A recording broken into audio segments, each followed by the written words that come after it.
too. Oh yeah. Mm-hmm. Okay. All right. We will shout out Alabama in this bitch. Yeah. We shouting out the people in the, you know what I mean? It's rough out there in Alabama. Oh, great. You know, they drag me back to college. Yeah, man. Like, and it's hotter than the motherfucker. And it's hot at 8 in the morning. It's 9. Yeah, I ain't bad. Like, It's like ready to fight like immediately. I got the fuck up out of Florida just for that reason. Yeah. Facts. Welcome back. Tell me when we see something. I don't see nothing yet, B. I see it. You see us? I got you. I do see it. Okay. I'm a little slow. We lit then. That's it. Malcolm, you let me know when to let that thing go. I'll figure mine Oh, out. you can let that go. I see it. You see it? We good. Yeah. Oh, that's man. Oh, you already know. Yeah. I was here when that first bust that, right? We lit. Couldn't find a prayer, couldn't find a God. Black mass, man, it's time to rob. I had to find a way, I couldn't find a job. Couldn't find a prayer, couldn't find a God. Couldn't find a prayer, couldn't find a God. I woke up, then I logged in to that UrbanX where they be flexing with that blog in. Put it down, cause my little homie called in. Had to bail him out, he in trouble with the law again. Black skin, hair to win in the white world. The brother kill his own kid for that white girl. We didn't wanna go to school, but we had to.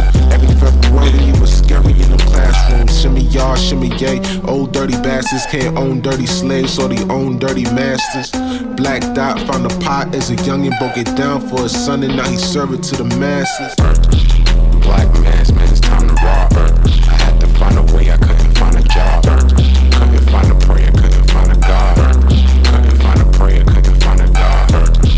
Black mass, man, it's time to rob. I had to find a way, I couldn't find a job. Couldn't find a prayer, couldn't find a God.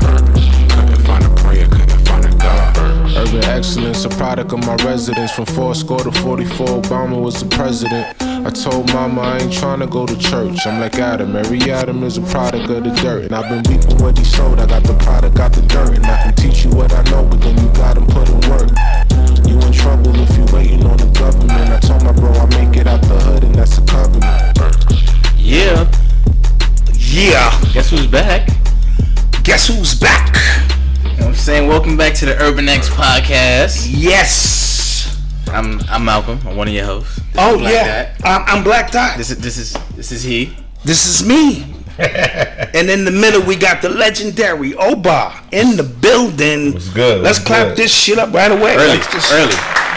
Get this shit Early. Well, first you gotta clap up just like if you got the dope, you know what I mean, theme song. Because, you know, it could come up here and it could be some dude, you know. This theme song, this sets it off. Yeah, and people been trying to get their own theme songs, but son. Nothing is rocking like this. It don't be hitting the same. It don't slap the same. It just don't slap the same. That's classic right there. So we're back. We missed the people. We missed the people. Let's just get that out the way. Yeah, we missed y'all. We quit the show. Not quit the show, but we just took a hiatus. We took a hiatus, and we didn't realize how many people really appreciate what we do. That's a good thing. You know what I mean? So the people got at us. And we missed the people as well. Yeah, so I was getting a lot of threatening emails. Yeah, a lot of threatening, like, yo, what are y'all doing? So we left on the equinox. We decided we would come back during the solstice. And, I'll segue into if that's any significance there. And then we got a call, because that's just the way the spirit worked, that Oba had finished the book. Clap that up.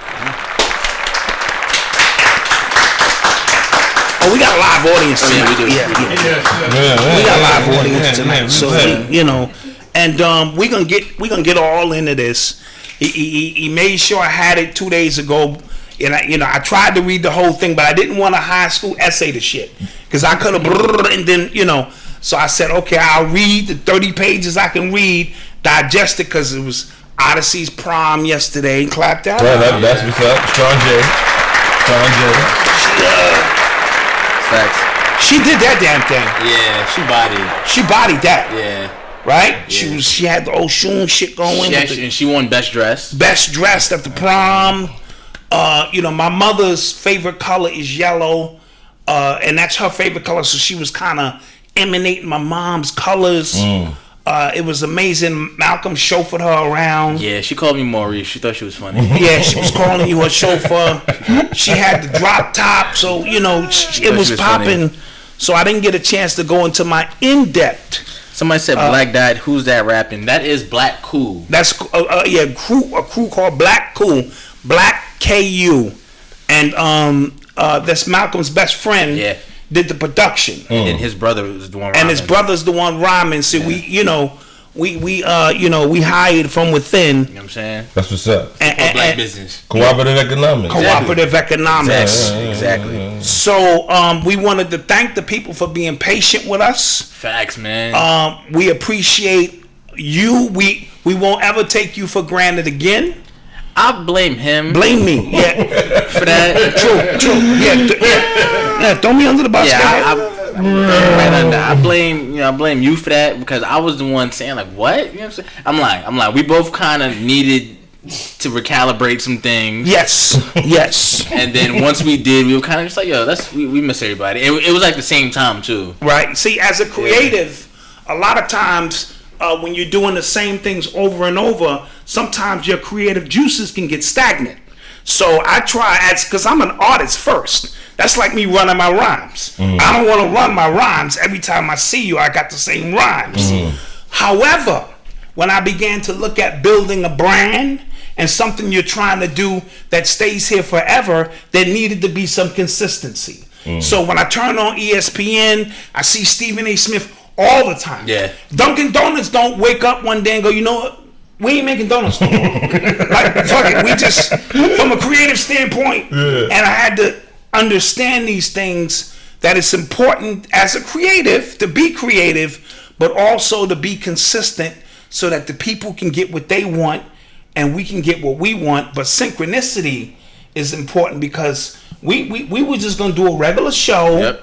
Hey, y'all, we missed y'all. And then when we got the call, I said, this is perfect because, Oba's been working on this for a while. Shout out to Uncle Life 75 for the donation. We appreciate you. Were they sending in cash already? I like that. That's what's up. Send that cash in right away. Away. Cooperative economics in this piece. Man. So I want to congratulate you. Yeah, man. You know what I'm saying? Give you some love. I appreciate that, man. I appreciate welcome to the club as an author. I know you become immortal because now your work stays here forever. I know you was working on it, and we just didn't know. I talked to the God Christ. He kept saying, it's coming, and I got my hands on it. So before we delve into it, just tell me how you feeling, and what went through the creative process, and why you felt that this needed to be done.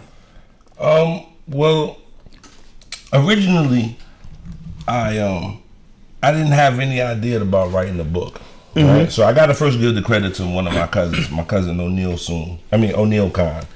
He has Oshun. My cousin said to me, man, you got to write a book. And I was like, what do you mean write a book? He's like, yeah, like 100 pages. Just, give people something. And I was like, eh. And then I had a conversation with Rashid.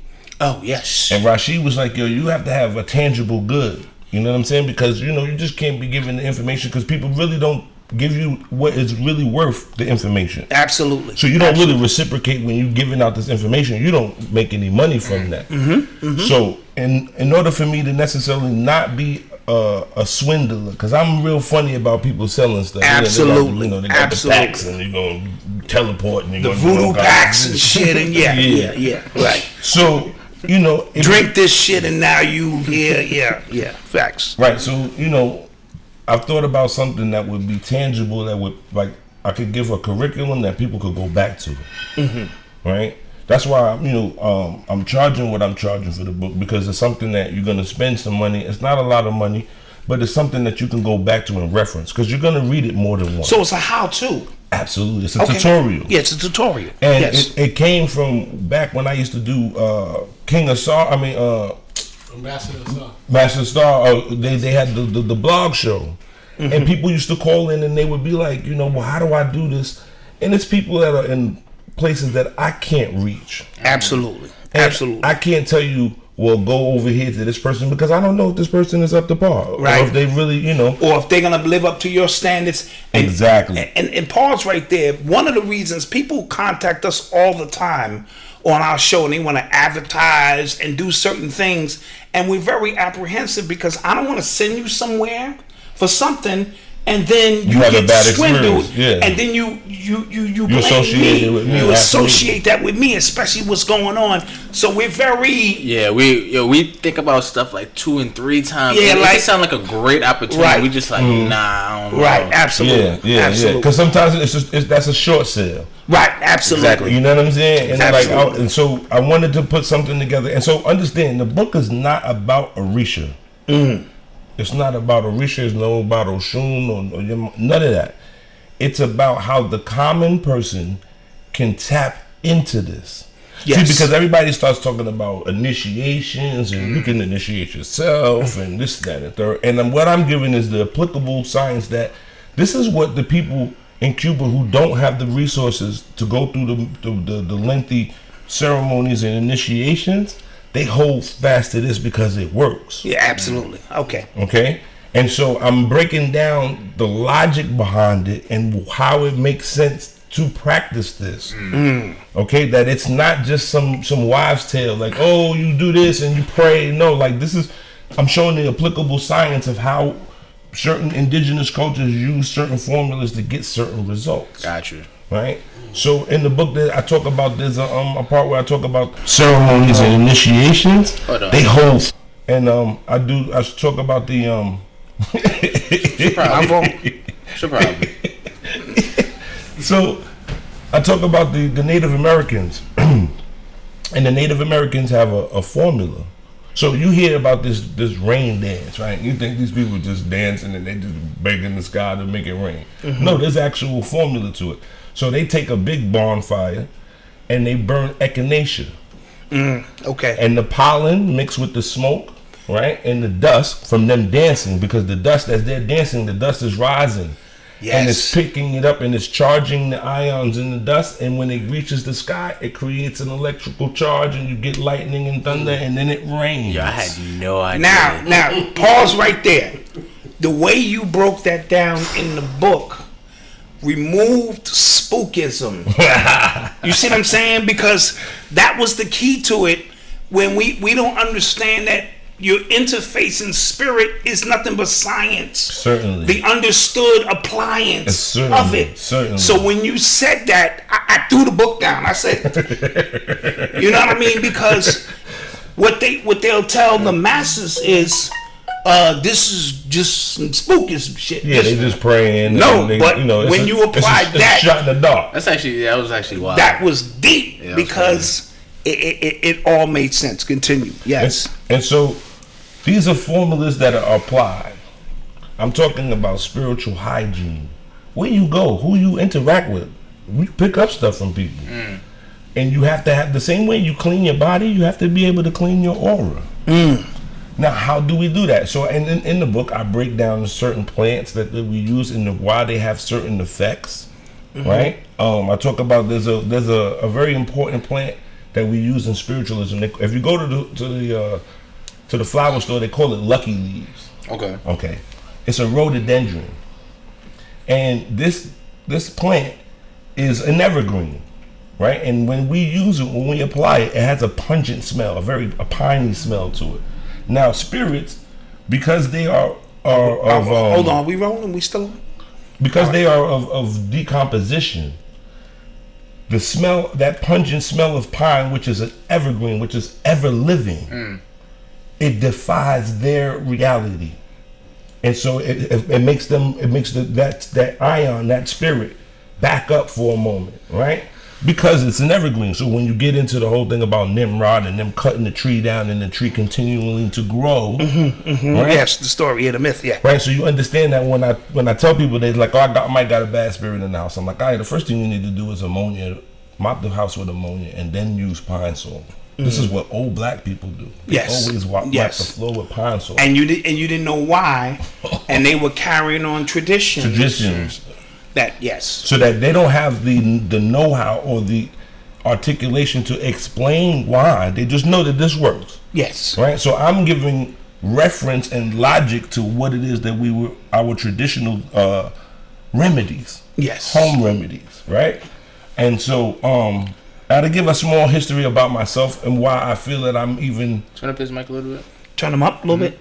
Well, you and him on the same, I give, a little bit of a background of why I'm even qualified to even speak about this. Right. Because you might hear me ranting and raving all the time because I'm always talking about who ain't initiated and who is and talking and all that. Right. And it's interesting because I had a discourse with a sister the other day, and she DM'd me, and she was a part of a movement that I don't support. I'm not gonna put them on. I'm not gonna shine a light on her. But my explanation to her was, she was like, well, it's all unity, and don't we all have perspectives? And I was like, listen, my love. Imagine if someone like me, I'm born in the circus. All my family are trampoline flyers, and they walk the tightrope, right? I've been doing this my whole life. I go with the circus everywhere the circus goes. So I know a little bit of the elephants, and I know about the guys that mess with the tigers and all that. But at 20 years old, you decide you want to join the circus. And you're not sure which car you want to be a part of. So you check a little bit of each one out, but you don't really belong to none of them. Right. Now, if I see you 5 years later and you telling me that you're giving classes on tightrope walking, I'm going to question you. Like, Check. wait a minute. I ain't know you to be a tightrope. Like, what are you talking about? Right. Like, you might know what it is, but you don't do it. Right? And that's my point to people. So, this book is important because I'm giving it to people. So this doesn't require no initiations. Yes. Right? I'm not giving out no spells. I ain't showing you how to call out no dark spirits and none of that madness. I ain't showing you no love spirits and none of that. I'm talking about how to erect a correct altar. Right? And so in the book I talk about the importance of the altar. Right? In every culture, in every religion, the altar is the first sacrifice that you give to whatever it is, because you offer up time and space. Yes, elaborate on that, because I felt it was important as you begin to understand that it ain't just throw something together. It is your time and the space in which it actually resides and occupies is important. Yes, because those are two things that you can give freely, but you don't control. You don't control time nor space. But you can give them to people freely. And so you give your time and your space when you erect. You've decided, I'm going to put the altar in this corner. So now you first have to clean it out. Yes. Right? And then you have to organize it, put it together. And then you have to take time to maintenance it. Yes. Right? And that's all important because we don't give ourselves enough time anymore. No, we don't. We don't. So the most important altar of all is your bed. That's where you rest your soul at. Yes. So if you wake up and you get out of your bed and then you leave your bed in disarray, that's what you're coming back to. Oof. Facts.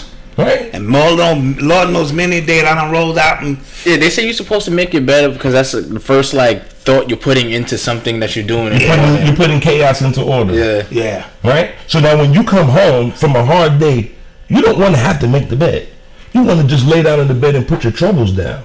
Right? But if you got stuff on the bed, is cookie crumbs and the kids' bottles in there and all that. Yeah. No, because now all of those things are back with you. And me and wifey have this thing, the last person out of the bed should make it. So I roll out of bed first a lot. Even if I just roll on the floor like, lay all this shit up. But these are important things that we don't do because we're in the rush of capitalism and the beehive mentality. Yes. Right? Yes. And so, we talk, I dispel a lot of things about, people's concepts of God. One thing you said, that God is not within us, we are within God. And again, I threw the book because it was so profound, because we're so programmed to be like, God exists within you. And we programmed to say that. I say it all the time, this and that. But when you broke that down, It made all the sense in the world. God ain't within you. I am within. You're within God. Within God. Please elaborate. Well, I'm just letting you know I was doing my homework. Physicists talk about, they ask a question, hey. right? They ask this question: do fish know that they're in water? No, right? That's their environment. How would they? So the only time that they know that that water even exists is when they're out of it. Yeah. Okay. So because the fish are in the water, it is everything to them. They don't survive without it. So you are inside God. Okay. And God is the proverbial fish tank or the ocean or the lake. And you are the fish. And the influence and the inspiration is the current. Now, you can go the way the current goes, or you can go against the current. Facts. Now, it's going to be hard going against the current because all of the forces going against you. Right? And so, the concept that I'm inside God, and everything that is available to me is available to me. Everything that I need is right here. Yes. Right? I'm safe. I'm out, not safe when I'm out of God. Right? Deep. Quick question, because the past sit-downs we've done with you, the past like podcast, when you break it down and you give these, I guess these stories to go with these like parables, if you will, like they make it, like you said, a lot easier to understand. You include that in the book? I haven't got a chance to read it. Absolutely. Yeah, actually, parables in the book about the purpose of sacrifice. I talk about like little things that, because the title of the book is a jewel that's given to my uncle. A glass of water And a candle. My uncle used to say that to me all the time. He'd be like, "Oh man," because as a just as a human being, you perceive certain things to be more powerful than others. And so, as a kid, my uncle, before I was initiated and I was eager to be, my uncle would be like, "Man, work with what you got." And I'd be like, "Man, that stuff don't do nothing." And my uncle would say to me all the time, "A glass of water and a candle gonna save you. It's gonna save your life one day." And I used to be like, whatever. And a few times in my life when I was in transition, in the streets and all that, my uncle would roll up on me and he said, "I bet you them glasses is dirty." Right? Right? So I got to a point where I didn't have my little setup going on, and one day my uncle just came and snatched me up like, "Let's go." And he took me to this botanica that's long gone. That was a very famous botanica called Amase Chango on 111th. And we go in there, and my uncle says, "All right, now pick out a glass." And they got all these big, fish bowls and things. And I'm like, "Yeah, the big one." He's like, "Man, fuck that. That shit's bullshit." I'm like, "What?" He's like, "Yeah, man, you don't know what you're looking at." He's like, "Yeah, start small." And so I started with one glass. And so he said, "If you can't take care of that, how you gonna take care of everything else?" Right? And so it's about discipline, because all walks of faith are about discipline. Yes. I'm in 100% agreement with that, because when you lack discipline, it is a reflection of everything in your life. You know what I mean? You can literally look at people and know who has discipline in whatever they're doing. And I'm going to segue into the NBA draft, because that took place tonight, or it's taking place as we speak. And when you speak of sacrifice, yeah, man, what I've noticed in the ongoing narrative, always for me, because the NBA draft, these drafts always bring me to tears. It's because I understand the sacrifice. You see these young men up here with their parents, and their parents sacrificed a lot for them to be here. Now, you get your regular Negroes, that's just these are $40 million slaves, and forget all that. I'm talking about the human aspect of sacrifice. I'm talking about getting up at 4 a.m, and as a part of your ritual, you have to shoot 1,000 jump shots. That becomes your religion, which you do not deviate from, which requires discipline. So we have discipline, sacrifice, and your religion even built into basketball. So when I see these young men get up here, and the tears are flowing, and because of what they had to give up. Yeah. While your man was out getting it, partying, whatever, you have to give something. And then you speak about the ancestors on the other side who, while you're building an altar here, that they're building an altar there. So if basketball is my life, who's to say that my ancestors are not paving the way for the ones who have made it? Certainly. Well, you know, the thing is, you know that movie Coco, right? Yeah, the kid movie. Kid movie. Yeah. You know, you gotta pay attention. They always hide the things in plain sight. And Coco, the spirits can't come through unless they're acknowledged. Okay, so now we live in a social media era. Right. If you don't got likes, you're not acknowledged. Absolutely. You don't exist. Right? Yeah. Basically, yeah. Okay, so this is the new reality, the new dimension that they're creating. Right? You go on somebody's page and they got 2 pictures, you're like, you ain't lit. Yeah, absolutely. And not for nothing, even like people that hit me, sometimes they DM me because they want to, you know, get up with me. But if you ain't got no pictures, I don't know who you are. If you're a troll or something, like, nah, I ain't even accepting that. I'm not going in with that. But going back to what I was talking about, the idea that they have a space for you where they concentrate to feed you their energy, because you have to understand that time is not linear; it's circular.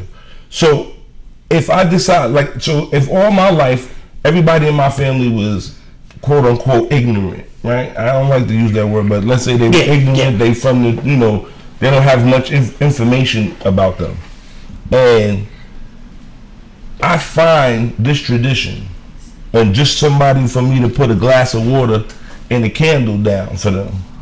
I help my ancestors that might have been able to slip out of them chains. Yes. Right. You understand? I send them back luck and opportunity. You know, because luck is a very funny thing. I talk about luck is something that it's a real thing. To be in the right place at the right time. At the right time. I also heard you mention that as well. Yeah, some people are just at the right place at the right time. They was walking. I'll give you an example. A good friend of mine is friends with Makai Pfeiffer. I don't know if Makai ever spoke about this, but I was there when my homeboy and them pulled up. They was going to do the auditions for Clockers. My homeboy and his friend, they got headshots. That's what they do. They like, yo, I'm gonna try to go get, you know, at least an extra. So they roll up on the block. They see Makai Pfeiffer, he's cousins to my homeboy Peoples. He's like, yo, you come with us. He take the ride with them. They go to Woolworths and get the pictures. The little small pictures. Wow. He don't got no resume or nothing. He go inside, Spike see him. Who's that kid? Come here. His life is different now. Absolutely. That's crazy. He didn't go to school for that. Absolutely. Right? So you understand that you could be in the right place at the right time, and that is based on, or even like I said, you could be someplace and all of a sudden something tell you just buy this number. Oh, I'm gonna pay the number. Right. Boom. Yeah. All of a sudden I had $2. You know, now say that buck that bought a bottle could have struck the lotto. Could have struck the lotto. Right. Absolutely. You know what I'm saying? And so it's the sacrifice. What am I gonna do without to have more tomorrow? Right? And so people really don't understand the concept of sacrifice. And then I get into the whole blood sacrifice thing too. Right? Why is it necessary? Because you get these ultra intelligent people that they read these books, they're not involved in this, and then they want to make edicts about, oh, well, we don't need to do that no more. How you know? You don't even understand. You haven't even mastered that science shit. So how can you now make an assumption about something? What are you talking about? Got you. So will you ever like write a book, like not trying to initiate anybody through pages or anything, but like explaining that? Well, I have intentions on creating a curriculum for people so that they get at least a clean perspective. Yeah, because you always talk about people who just read these books and you're like, yo, they don't know, like the person that wrote it don't know what they're doing. Nah. So because you are, you know, credible and you do know what you're talking about, would you write a book about that? Yeah, see the thing is, there's places that I haven't been yet. Okay. So just for qualifications reasons, right? Like I will write a book about Orisha when I've actually stepped into Brazil and I've actually been in Nigeria. Like my information from Nigeria is secondhand. It's from people that are there all the time, but I haven't gone. Okay. Right? I have an idea, but I don't really know, and I'm not going to debate with somebody about what they do over there. Facts. I ain't seen it, right? I can only give you secondhand information when it comes to that. So until I've gone and stepped in those places, and I feel qualified, right, then I'll be able to go delve into giving more detail and reasoning for certain things. Yeah, right? Absolutely. Because at the end of the day, a lot of the stuff in my tradition is in a book somewhere. Like somebody wrote that shit. Right. You feel me? And then they put down all the secrets. But that shit is not applicable if you don't know what the fuck you're doing. Right. So if I give you a cookbook and you ain't never cooked before, that shit don't mean nothing. It means absolutely nothing. And this is what I'm saying. Like I tell people, like, oh, so you listen to some dude that read a book. I'm like, okay, well then, if he read a book on dentistry, let him take your wisdom. Let him take your shit out. You be like, whoa. Nah, I ain't that confident. I just got my wisdom tooth pulled. Right, you didn't want no amateur. You didn't want some dude that was like, well, I hypothesized that this. You know what's crazy? His assistant was just like, yo, we taking out the right one, right? I'm like, no, the left one. He was just like, nah, I'm not the one doing it though. So I'm like, yeah, but that's still crazy. Right, because they can put you on and you wake up with the wrong. This is what I mean, and so this is why you don't want somebody that is inexperienced or not qualified. You don't have somebody come in here and fix your sink if they don't know what they're doing. No, absolutely. I don't care how many books you read. Right. It sounds good in theory. And this is important because I think we need to slow it back down. Mm-hmm. We're in such a fast-paced time that we're skipping steps. Mm-hmm. So a glass of water and a candle is the slow down. Let's go back to the basics. Instead of looking for the hack, everybody wants a hack in this day and time. Mm-hmm. Question I wanted to ask you, because again, I'm reading some shit you're breaking down, and you spoke about sometimes that the elders would use smoke to help you visualize, or it becomes a gateway in which the spirit can sort of take a physical manifestation, so to speak. And I understand that fully because as a child, I saw things that as an adult I could no longer see. So are children more in tune to pick up spirit and pick up? Because I've seen some amazing things as a child that I know I saw. Well, they're not calcified yet. Boom. Okay. See, they're not calcified yet. This is a real esoteric conversation. It's talking about like the first beings that actually really came here. They wasn't like how you and I look. They looked like they were more like a membrane. Right. Mm-hmm. And there's this conversation that God was telling these were female energies. Okay. And God was telling them, so when they got here, they became gluttonous and consumptuous. They started to eat some of the animals and the children of the animals, right? And God was like, yo, if y'all continue doing that, you're going to get stuck down there. Got you. Right? Yeah, fucking around. Right. They were the taste for it, for the flesh, for the material, consumed them, and they became stuck.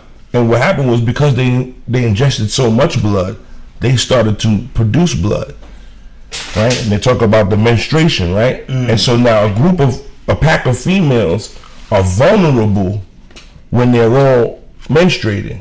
They're weak because they have no iron.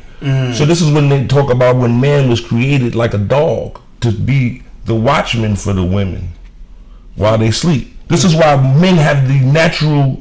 If you're married and you're a husband, you have a natural thing to get up at night and walk around and check things out. Absolutely. Any man that has a woman in his house or children in his house, he gonna get up in the middle of the night and walk around. Just peep things. Absolutely. It's just instinctual. I do it all the time. Right? Exactly. That's a part of them talking about us. That's why they consider us dogs. Because we were there to protect them while they were weak when they were menstruating, because when a bunch of women are together, they menstruate at the same time. And so they had made enemies with the animals, because the animals was like, oh, now they stuck? Oh, we're going to go eat them now. Right? And so it talks about the materialization of things, right? Okay. And, children are they're supple. So like babies are susceptible to diseases because their flesh is very soft, as well as vibration goes through them faster. You know, sound travels through liquid and plasma faster than it does through air. Right? So that's why women, like when they're pregnant, they like to listen to like classical music. absolutely, because it affects the child and it affects them. This is a conversation me and my boys was having. The reality is that the music that I grew up on is some MK Ultra shit, and I don't listen to it no more because that shit is programmed for me to kill other black men.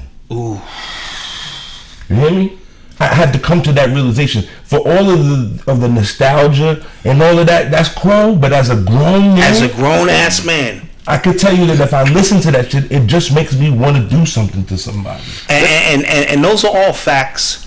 And if you're in tune, you understand that. You know, you remember Malice from the Clips? Yes. He's like a pastor now. He said that like it dawned on him like how many people probably killed somebody or got killed while listening to his music. Absolutely. And that's what kind of when like. And this changed. goes even back before when it was just break beats. You know, I'd be in Cedar Park and certain break beats that they put on It's war music. It's war music. So you could tell when they put a certain breakbeat on, it shifted the energy in the crowd. Yo, and I had to keep my eyes side note. I had to keep my eye on the Brooklyn niggas right around that time because they seem to be in sync with that war shit. Yeah. Yo, what was I about to say? MC8, the rapper from Compton. Yes. He had an album called Music to Drive By to. Exactly. So his whole thing was right before the drive-by. This is what you play. Yeah. Play because it's gonna synchronize you up. Well, in the early '90s and late '80s, there was this conversation like, "Oh, the music don't influence people," and you have to remember the people who were propagating that were a part of the system. You know, like I go back and I tell people all the time, like, you know, it is a tragedy that when you understand that Seagram's Gin owns Interscope Records and Interscope Records owns Death Row and Death Row's first fucking single is Gin and Juice. Gin and Juice, rolling down the street, we were programmed, smoking sipping on gin and juice, laid back, and see for the masses, it just was a dope song. But that song in particular may be the most important song in the MK Ultra process. Wow. Meaning directly. Now there was some songs probably before that that spoke of violence. But remember, East Coast hip hop at that time was a little bit more balanced. So it didn't just speak of violence. We had Jazzy Jeff and the Fresh Prince. You had a little bit of G-Rap. You had Kid and Play. So you still was getting, but when Gin and Juice was deliberate, because again, it was owned by Seagram's, which owned Interscope, which owned Dr. Dre, which owned Snoop, which became an agenda. Let me tell you something. That's fascinating. I went to jail in '92 as a juvie. I came home in '94. Right? Okay. When I went to jail, it was criminals and it was hood people. So you had dudes that they be in the hood, they might jump you, they might beat you up or something, but they're not criminals. They ain't trying to sell no crack. They ain't trying to rob nobody. When I came home in '94 after Menace to Society, everybody was a gangbanger. Yes. Everybody. Like everybody was a gangbanger. Everybody who had a gat was going and smoking weed. I was like, but this wasn't like that when I left. Right, and that was just a 2-year period. In a 2-year period. Now, that music, like I said, so now as a grown man, when I drive, I put on music that is lighter on the soul. Absolutely.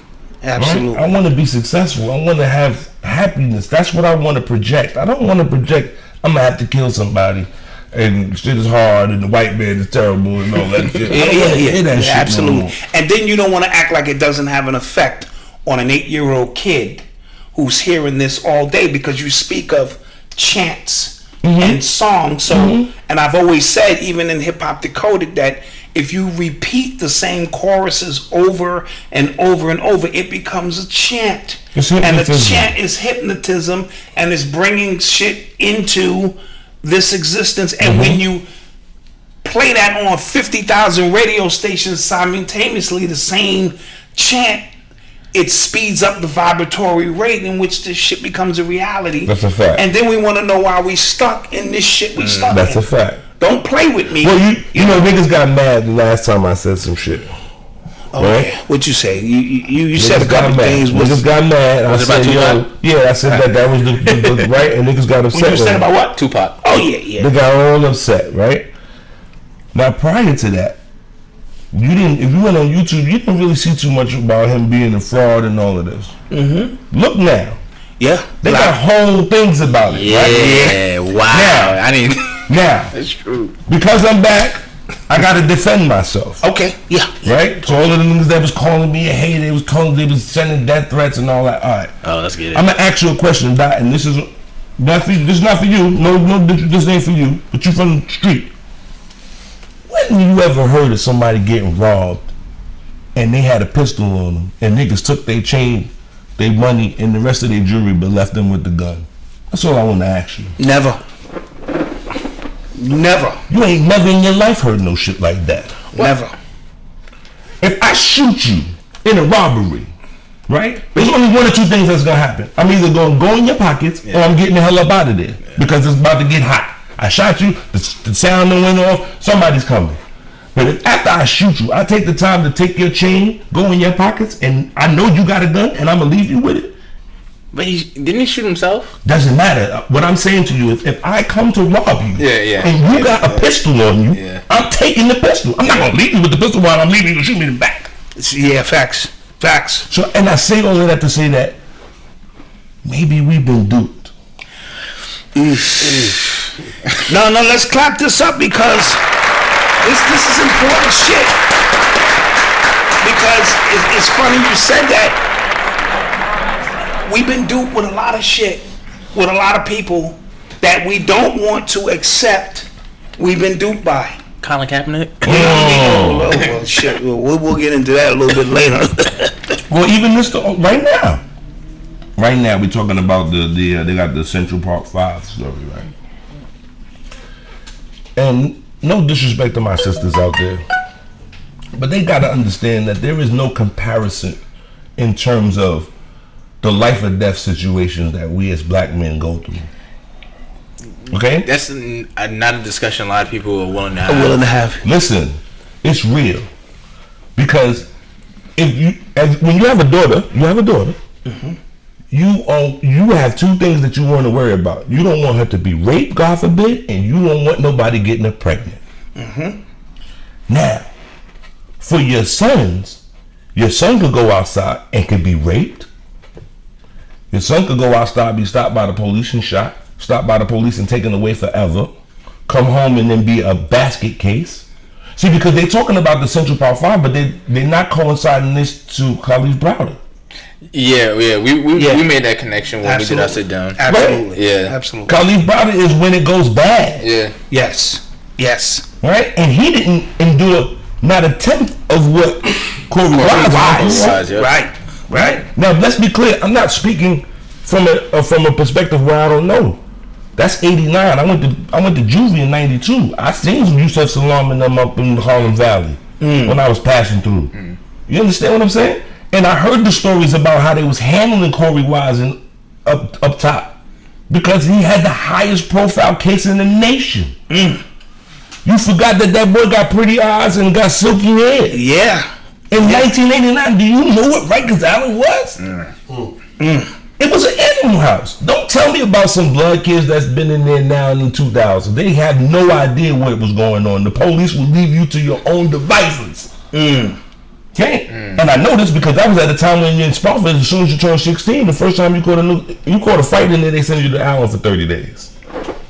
What's that? They send you to Rikers Island. Oh, you said the island. So you would be in Spofford. Understand? Like, people don't really understand the criminal justice system and what they did to a whole generation of young men. This was the whole super predator thing. This was the beginning of that. This is the beginning of the gentrification of Harlem. Joe Biden, who y'all want to run for president. Yeah. Facts. Who wrote the 94 crime bill. Exactly, but this is the beginning of the gentrification of Harlem. The white folks didn't want them black people in that bad Shabazz building. That shit is right. That shit is prime real estate. It is. They were trying to create a hysteria so that they could be like, yo, and so now this is the effects. Now if we go in the same area, you ain't gonna see no black people over there. It's very true. Right? Yes. And so again, we gotta pay attention to what is y'all telling? What are you showing me? Because them boys have been exonerated 5 years ago. Right? So now what are you selling me? And why? Not for nothing, but how did a woman write the story? And why is it that the story? So now it's a part that they're showing us the mothers, and I get that we got to see some of their pain, but we ain't see none of them boys in the juvie. So again, they're changing in the narrative because it's a young black male story. And not only is it a young black male story, it's easy to lose sight of that because of the emotional trauma. Son, I screamed at the top of my lungs 22 minutes into the film, and everybody in here thought I was crazy. It's because I was reliving, even though I hadn't been in the system. I understand our struggle and our pain. Yeah, I was. You know what I mean? I was terrified. This shit is a fucking horror story. I was like, yo. You know what I mean? But like you said, the woman telling the story, I never even looked at it from that perspective. Well, I thought it was odd that, again, like you said, they skipped over the the other four that did time in juvie. You know what I'm saying? Because like we talked about it before, they went in at such a young age, very vulnerable. Well, first of all, like if you watch the Oprah thing, you understand that Antron McCray never forgave his father. Yeah. So again, we put in this, you taking somebody else's perspective and throwing it in there. He said right? he hates his he still hates his father. Hates his father. What? Does he not? I mean, I'm not saying that he's right or wrong, but I can empathize. Yeah. All his father had to say was, "No, I'm taking my son home." Absolutely. So we don't know because he's still not vocal. Like when they first got exonerated, he wouldn't show up for none of that stuff. Like, and I've seen them several times at graduations and stuff like that. Years before this became, it became trending topic. Yes. You understand? And he wouldn't come around, and they would be like, because he didn't want to express the things that happened to him. So you take away that, and then you insert some Hollywood shit. Him and his father make amends. Get the fuck out of here. He can't possibly make amends with his father. You left me in there. Absolutely. And we still and we don't, like, she's only hypothesizing what the father was going through. You don't know, he could have been a piece of shit. Facts. He could have been a real piece of shit. Like, I ain't fucking with him. It couldn't have been it might not have been some situation where his job was in jeopardy. You understand what I'm saying? And even your job in jeopardy, I'm not leaving my son there. Right. Under any I already told Malcom, and I told him yesterday, I said, listen, I wouldn't give a fuck if you did do it. We saying you didn't do that shit. And we rocking and we rolling because I couldn't look you in your face telling you just accept what this is. Yeah. You understand what I'm saying? Right. And see, like my first felony, I copped out because I was guilty. Okay. So my mom's was like, yo, and I was like, nah, ma, I did that. Got you.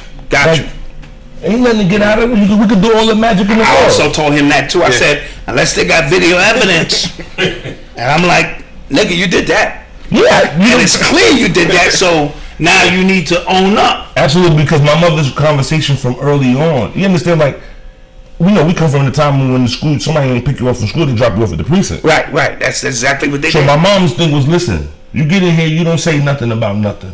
What goes on in our house, first of all, is none of their business. Don't be in here. You don't say nothing. That's number one, right? And my mom's was like, the first thing you got to understand is that if you lie to me, then I can't support you. Mm-hmm. If you tell me, look, this is how I did it, I could be like, I could stand back and see the holes in it and be like, I could protect you. But if you got me looking like a fool, right? Yeah. So from very early, my mom's coming to the precinct. They be like, you got 2 minutes with her. She'd be like, so what'd you do? Mm-hmm. She'd be like, all right. Okay, this is how we gonna. You understand? Absolutely. But that is a byproduct of that situation that happened to them boys. Got it. Now, I had gotten this heads up before that happened, but when that shit happened, my pops was like, you see that shit? Don't say nothing. Don't say nothing. You don't know nothing. Right? And so it was a direct understanding. My grandmother, God bless her, she was a registered nurse. My grandmother got 8 grandsons. So you know what my grandmother do? She go down to the 6-7 precinct and she apply for a fucking auxiliary position. And she go and she give her time as an auxiliary person, right? So people ask her, why you do that? So my grandmother said, because I got 8 black grandsons. I need to have some type of pull in the precinct for somebody I could call. That's right. I promise you that's how she was living. A phone call I can make to go, hey. She does died. make a difference.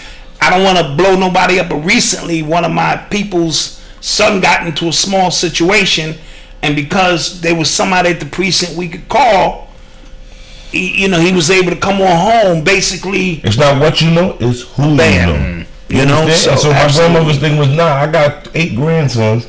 I'm gonna have, and when my grandmother died, she was the deputy inspector of Brooklyn South Auxiliary. Oh shit! She knew the borough president. She'd been around these people. Now, when I was a kid, when she would go do her auxiliary time, and she was babysitting me, I gotta go inside the precinct with her. Mm-hmm. So there's an officer there.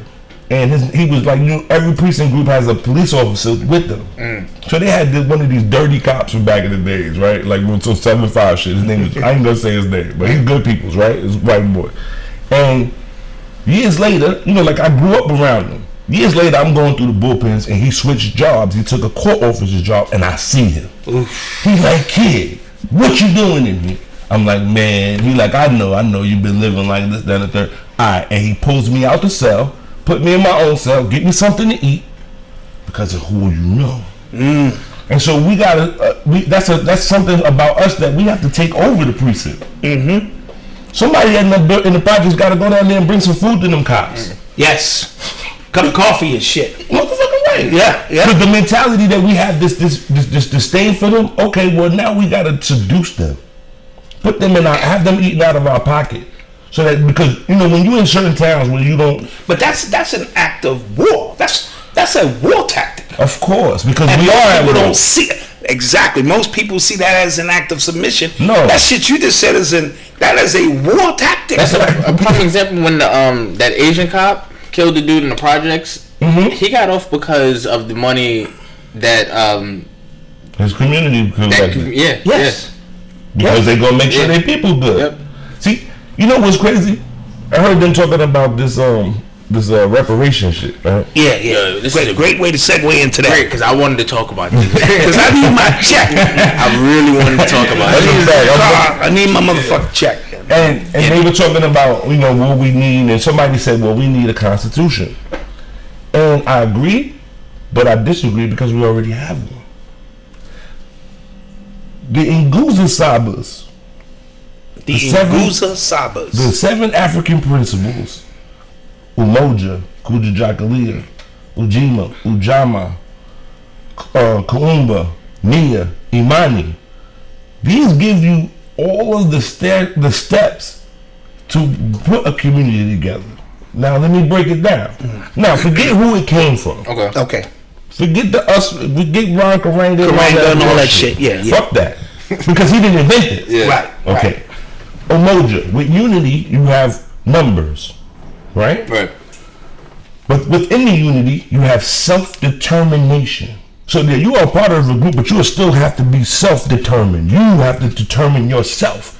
This means you don't look outside of yourself for idols. You look inside yourself. Mm-hmm. Ujima, collective work and responsibility. That means to do your part. And I'll do my part. I do my part. In the movies, in the drug things, the dude get upset because he ain't like this guy.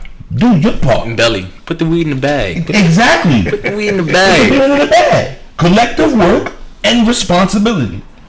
Ujama. Cooperative economics. That means that we're both operating out of these economics on a reciprocation or a reciprocal terms of exchange. Give and take. Absolutely. That will create our economics, right? Okay. And then from the economics, now we can feed the creativity. But I feel like going back to cooperative economics, black people, like as a community, we only see like the short term. Like I put like this: I own a restaurant.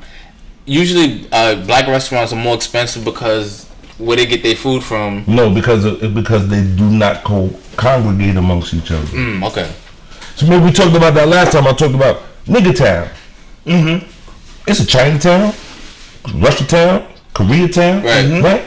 You can't go buy no Chinese nothing unless you go to Chinatown. Right. Okay. So now, if you had a black cleaners next to a black food restaurant, next to a black fitness center, next to a black grocery store, next to a black, right? And all of these people are congregating amongst each other, so that when you can now exploit the culture, because other cultures love the shit out of us. Yeah, facts. They just waiting for us to make a nigga theme park. I promise you. They waiting for a nigga theme park where they can come and they can be like, and they can listen to rap and they can dance and they can hump and twerk and all that shit. I promise you, right?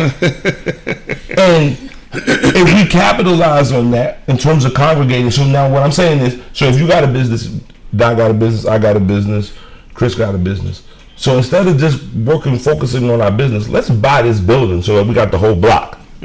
Now I don't have to charge you crazy amounts of for the food because I'm paying the rent. Exactly. You understand? Is that what Nipsey Hussle was? But that's what they talking about in attempts. I'm talking about cooperative economics. You have to congregate each other, and so now once you congregate, so let's just say hypothetically we take over 100. Let's say 125th Street, where Sarnetta and them is at, right? If all of those businesses on that block were black, now you have a voice. So now whoever is in politics, listen, bro, we bring this much taxes over this motherfucker. Absolutely. So we want to have a block party. We're having a block party and we're going to give out stuff. And now we got enough influence that we could press the celebrities. Like, yo, bro, you going to come over here and perform for these kids for free. Yeah. Or we're going to talk about you like a dog. You understand? Right. And now you are creating a culture so that other people will come there to spend their money. They will come there to buy the baggy jeans or whatever it is that we define as the culture. Whether it's a black medallion, this book, or anything that belongs to us is not in their venues but in our own. Absolutely. Right? So that again, those economics provide a basis for the creativity. Where you can have studios, have book publishing things, have art studios, have dance studios, have drum classes, have music classes. Pause right there, because a lot of people don't associate creativity with a full belly or being able. It's one thing, and I tell young brothers this all the time, your queen don't have no problem with you being a creative and you having a vision, as long as the bills is paid. You know what I'm saying? A lot of these dudes, they got they wisdom saying, nah, no. I noticed in my years on the planet, when the bills is paid, I'm free now to chase whatever the fuck I want to chase. Not only do I get the support, but our women, they very tangible and very like, okay, you telling me this, but you got a mixtape coming, but the rent is due. Nigga, that, you know what I mean? So equating with opening up the opportunities for creativity when your belly is full and the rent is paid, the freedom seems to be there.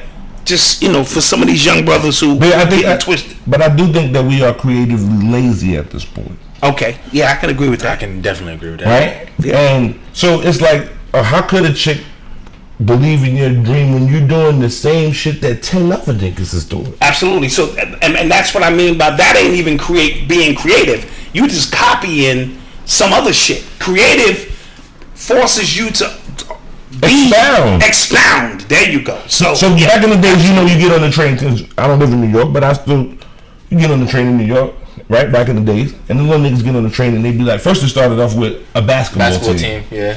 Right? Then somebody blew up their spot. Then it was, I'm just trying to, but all the niggas sell the same shit. Yes. Eminem, Starburst, fruit snacks.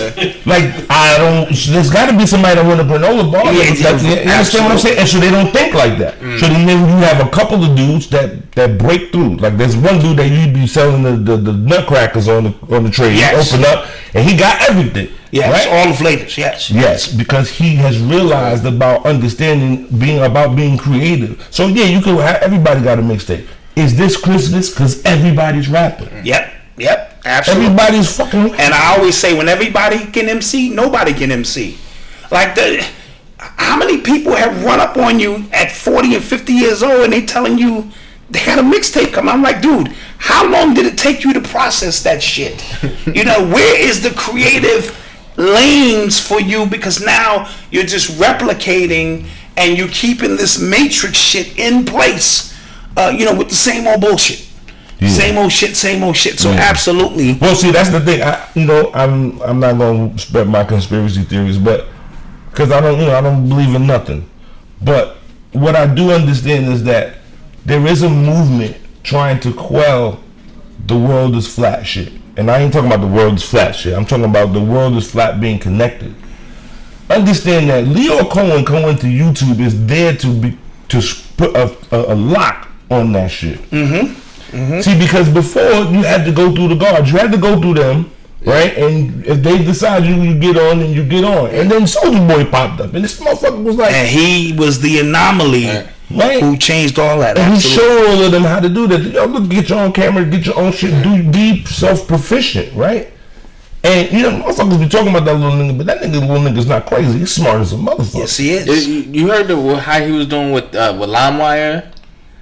When like you could download this, he would have his song as something else. So you would download a thing that's a 50 Cent song, and his song will pop up. Yes.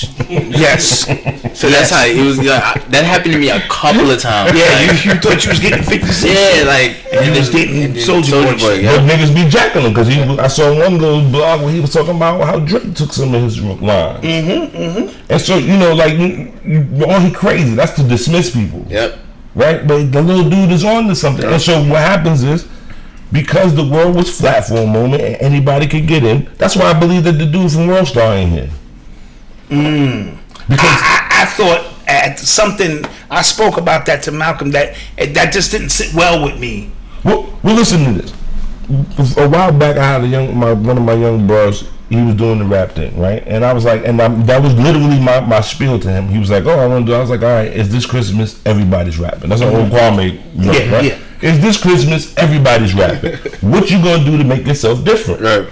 So I welled over some things with him, and I was like, "Yo, why don't you want to do a mixtape? Why don't you do a visual mixtape?" Now this was before Beyonce ever had that. Elimination.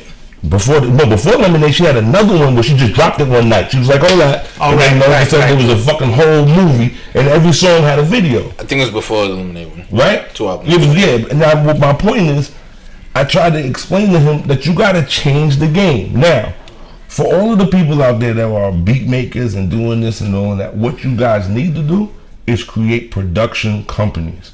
Meaning, somebody got a camera, somebody do the beats, somebody's a stylist. Find the talent, make them pay you so that you get them little whatevers, right? And so that you create, because right now why would you run a fucking record deal when there's no such thing as records? Absolutely. Them shit is obsolete. Why would I fuck with a record deal? I was arguing with this young boy. He like, no, but the industry. I'm like, fuck the industry. The world is flat now. If you get on, because right now Instagram is like the gold rush. You don't gotta pay for that shit. So just put your shit up there and say what it is until the fucking well dries up, right? And then we'll find another way. That's what we fucking do. That's all we do. You feel me? But the mentality of you're gonna keep the same fucking blueprint since 1988, right? Absolutely. This dude is the only dude that can push a record through. Fuck him. Yes, man, go pay somebody to punch him in his mouth or some shit. Like, DJ Khaled, that was like prime example. He has a whole machine. Like everybody's playing, every radio station plays this stuff, and he still didn't get the #1 album that week. Because what the fuck does he do? And he barely sold over 200,000. Absolutely. What the fuck does he do? Yeah, I don't know what he does.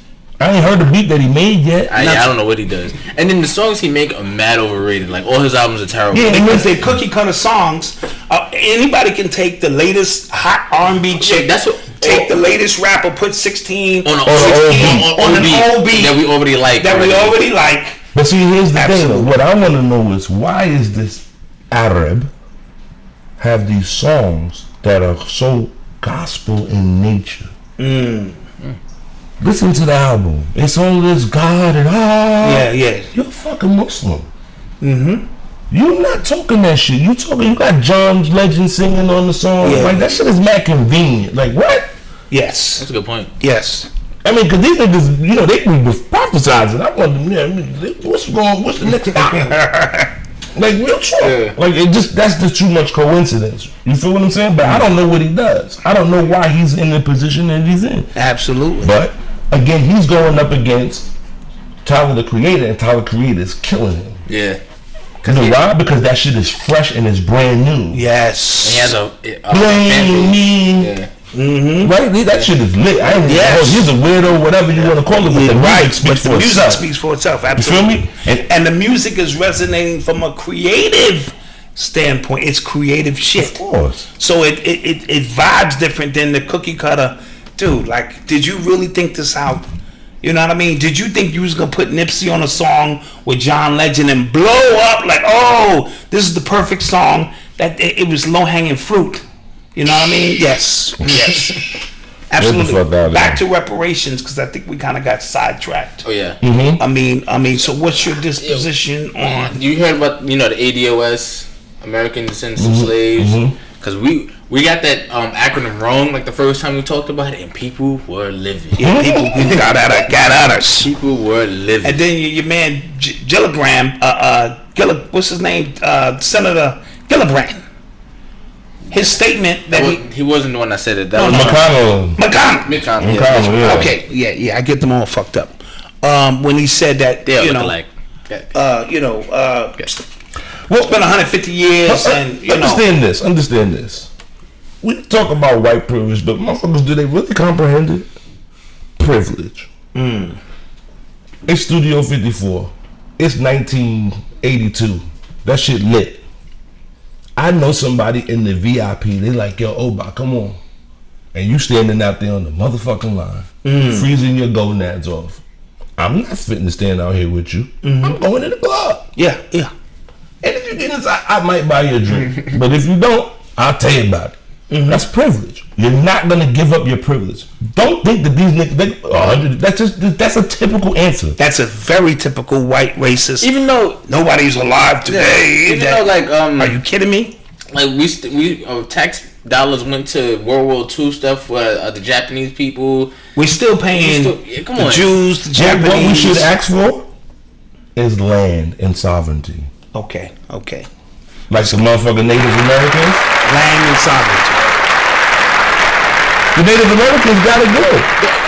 The only problem I have with this reparation discussion, it feels like it's a lot for not. You know what I'm saying? Like we want to have the conversation for the sake of having the conversation. But are we having the conversation just in a political climate? Is what my concern is. Like, are they just dangling that there because election is coming and it's never gonna lead to? Or are we having a serious conversation about what we can change? Because remember, they had like a couple of days ago, they had like a little like a hearing about it, and the people, and some of the people that they had on it, like bozos, fucking bozos, and a lot of them, because following some of the ADOS people, the ADOS people, a lot of the people were not American descent. Like they probably have. One of them was half Puerto Rican who had something to say. One of them was half Jamaican. You know what I'm saying? This is again. That's the other thing. When you start talking about descendants, and then they start talking about they're gonna check blood and all of that bullshit. I'm not with none of that, right? Because listen, like I said, the reality is that they're never gonna give it up. So what we want to ask for is for some land, especially now when we know that them motherfuckers is poisoning the food and all kinds of shit. Right, facts. Right. The problem with us is right now is that we are slaves to convenience. Yeah. Right? Niggas ain't giving up their motherfucking PlayStation. Facts. Niggas ain't play Black Ops, nigga. What do you mean? Facts. This is a fact. America is great, man. This is what niggas tell you no bullshit. I made the motherfuckers give a motherfucker. America is great because you can have all the money in the world, but when you don't have supplies, that shit means something. When you like, I want a fucking turkey sandwich, and you go to the store and they're like, ain't no turkey sandwich. Then you go to the next store, niggas like, nah, ain't no turkey. And then ain't no turkey. That shit is a different thing. Yes, right? Absolutely. So you get what you get and you don't get upset. Motherfuckers here, they be all like, I don't eat. I be like, don't tell me what you don't eat unless you're allergic to that shit, motherfucker. Get the fuck out of here with that shit. Because if you in a can, you gonna eat that motherfucker. That's a fact. You better believe it. And if you real hungry and you in another motherfucking country, you gonna eat that shit, right? That's right. So now one of my homeboys, hold out a day. One of my homeboys just came back from Cuba and he's a Sunni Muslim. And so before he went, I was like, listen to me, son. You better find some place to eat because it's going to be ham on top of ham, right? And they was like, okay. So he went. And he was tweeting back and he said some slick shit. He was like, yo, I've never seen motherfuckers live so healthy on a diet of fucking swine and alcohol. And I was like, yo, the minister, I said, the Honorable Elijah Muhammad will turn over his grave. I promise you, because the motherfuckers was healthy as shit over there. And he had to take notice of that. Like, yo, I ain't gonna hold you. I didn't see a motherfucking cow when I was there. I was like, I told you, motherfuckers, this is ham. Ham. So here, we are slaves to convenience. You ain't giving up that shit the same way them white folks ain't giving up their fucking privilege. So understand that. So now segregate yourself from the motherfuckers. Let me get, you know what? Y'all niggas, what state y'all niggas ain't doing nothing with? Let me get that shit. Man, not too hot, not too cold. Yeah. Montana. You know what I'm saying? We're gonna grow our weed and we're gonna have the littest parties and we're gonna charge you crackers to come in this motherfucker. Right. Right? Because that's what they should have did to Harlem. You have to pay attention. See, that's the other part. The problem in our community is that we are in contrast to vice. See, all the movements that come that try to save the black man be talking about put down your blunt and put down your alcohol and stop gambling. But that's not realistic. Let's say that again, because That's not I've been trying to realistic. convey this shit to people. Yeah. It's not For a very long realistic. time. Understand, the strides that we have politically, economically, we're all in cahoots with gangsters. Let me show you something. We talk about the drug things and what they did to our communities, but it only started when Bumpy died. Because Bumpy had that shit on smash. Absolutely, because they had a king. You understand? He set the tone. You know, when there's these dudes the Allah being them from the school. From the Mecca From the Mecca school. They got a couple of blogs where he talking, and these are old timers, and they talking about I think I saw what a they couple saw of about clips. with Bumpy. Yes. Right? Yeah. And they talk about how they said some shit about how this nigga Bumpy was the one who got the white boys who escaped from Alcatraz out. And them niggas is the motherfuckers who shot motherfucking Dutch Schultz. Oh, okay. Okay? I think there's a movie coming out about him. So no, okay, hold up. This is for the people out there.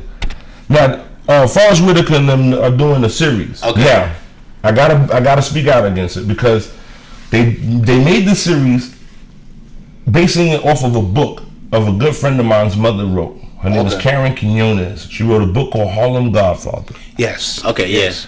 They took the story, they made a screenplay, and never reached out to them and never had a conversation with them. Oh. Okay, so you in the red right now, Forrest. And they filming on my block and they messing up parking. I'm keeping it a buck. So we're not supporting them. Okay. But you know, in the book, they talk about the real deal about what happened with Bumpy, and you have to understand that Bumpy had a lot more influence than we ever gave him credit for. And he had some connections with Malcolm. Well, Dr. Smalls was on Like It Is many years ago, and he talked about when they were having a problem with the Nation of Islam. Bumpy Johnson was sitting on a shoe shine stand on 145th and Lenox, and Dr. Smalls got out of the car with Malcolm, and Bumpy got off the stand. That's how much respect he had for Malcolm, because they talk about he's the one who got Malcolm out away from Jamaican Archie. Yes. Okay, it was Bumpy who gave him money and was like, "Yo, get up out of here." Get up out of here. When in the movie, you really had that number. Yeah. Right? So now he gets off the shoe shine stand, walks up to Malcolm and tells Malcolm, "I hear you got a problem with the black Muslims. All you gotta say is the word and I'll push a button." And Malcolm said, "I don't want another black war." Got you. Okay? So understand that these people had. So now the problem is that we have these pseudo organizations. Fuck that blood and that Crip shit. Them motherfuckers ain't doing shit for our communities. Get the fuck out of here with that shit. That shit. I respect the tribalism, but you niggas talking that shit. We're 40 years into this shit now. You ain't got a fucking building. You ain't got a fucking institution. You niggas don't fucking feed no poor. You niggas don't take care of no old people. Yes. Get the fuck out of here. And Bumpy did all of that. All of that. And Bumpy had rules and regulations in place that I speak about. They didn't sell kids, pregnant I feel people. like The whole system like in Oba place said, was, I feel like and that's how drugs empowered. I feel like other communities. And when you think about the mob and how they kind of embrace vices as what They they are. control like, it. Yeah, but exactly. They control it. they understand like what they are. Like remember in the Godfather movie when the guy first started, he wanted to sell drugs. He said, "Yo, gambling, women, like those are regular vices." He said, "But drugs, like, I don't know if the cops are going to be with it, so I can't really, Yeah, that's what he told me. It wasn't with that shit because it had a bad moral stigma on it, right? Yeah. And so understand that Nicki and all of them don't make a mess out of Harlem till after Bumpy dies.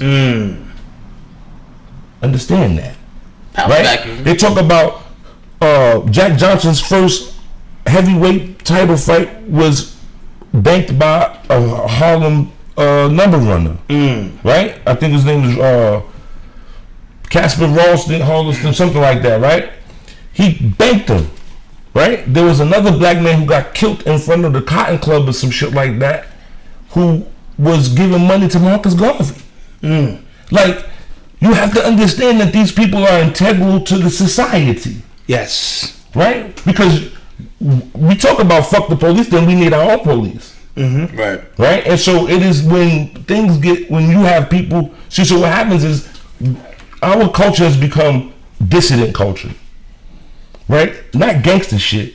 Dissident. Just motherfuckers just living anarchy, like in the anarchy, just all over the place. But motherfuckers talk that shit, but I promise you tomorrow, if the police quit tomorrow, you will be afraid. Yes, you damn right. You will be afraid because motherfuckers will be wigging the fuck out, knocking on door to door, taking your girlfriend and your wife and your money and your life. And you'll be like, "Where's the police?" Motherfucking right. 9/11, I'm telling you, I've been in fire before. You be like, help. That shit is real. Right. You feel Absolutely. me? Absolutely. To have to accept that you need help. And, you know, our community, this is why I wrote the book. Let's get rid of all of this fucking astrological, I Ching, he this, he that. Let's get back to grandma and grandpa. A glass of water and a candle. And a candle. Right? Commodities. You know, these are commodities that they make sense. Understand that this system is based on a logic. Everything that I put to the altar is a representation of a medium that spirit has to connect to me through. So I got water, right, for my emotions, for taste, the sense of taste. I light a candle for fire to see, right? I burn incense and put flowers for earth to smell, Right. right? I sing and I pray for sound. I give them these four things because that are the four dimensions that we are trapped in. See, these niggas be talking all of this other shit, the third dimension. No, it's four dimensions. The four is the magical number within the universe. 4 elements, 4 forces, right? It's always these 4 and then they go into 8. So when you give these things to your ancestors, you're giving them a glass of water, maybe some flowers or some incense, I light a candle and you sing or you say a prayer for them. You are telling them that these are the borders that you in this reality are trapped in, and they must communicate to you through these mediums. So I need to either see you, show up in my bedroom and tell me the motherfucking number. I need to hear you, I need to smell you, or I need to taste you in my dreams. Right? And so, because you know when you sleeping, you still breathing. We have a saying that like your nose is always working. That shit don't never get a. That shit is always working. That shit is nose always hard working is a done deal, right? And so when you sleeping, you swallow. You never seen people swallow when they sleep, right? Because water is associated with that emotion and with dreams, and so you are giving them reference to how they need to interact with you and interface with you to give you the signs and symbols around you. It's real simple. This don't require no bloodletting. This don't require no chiefs and no Ias and no Babas. This is a bunch of people who are channeling spirit, and then when you get the spirit, because you're going to know whether or not the shit is right or not, because you ain't been in my fucking house, so you're going to tell me what I need to get out of my house and you ain't been there, then that shit is profound, right? And so, before you could get to dealing with some Orisha, you need to deal with your ancestors first, because, and I explain this in the book, every religion is ancestral worship. Understand that. Every religion. You believe in Jesus Christ? If you believe in Jesus Christ and you thought that this nigga lived and died, then you worship an ancestor. Period. Right. Nothing else to say. And there's power in that.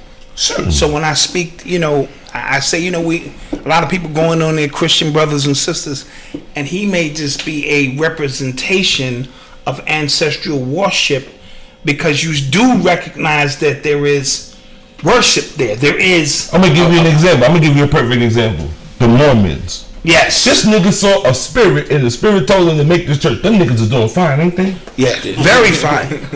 Very fine. I ain't heard them niggas talking about they going bankrupt, but they ain't got no GoFund or nothing.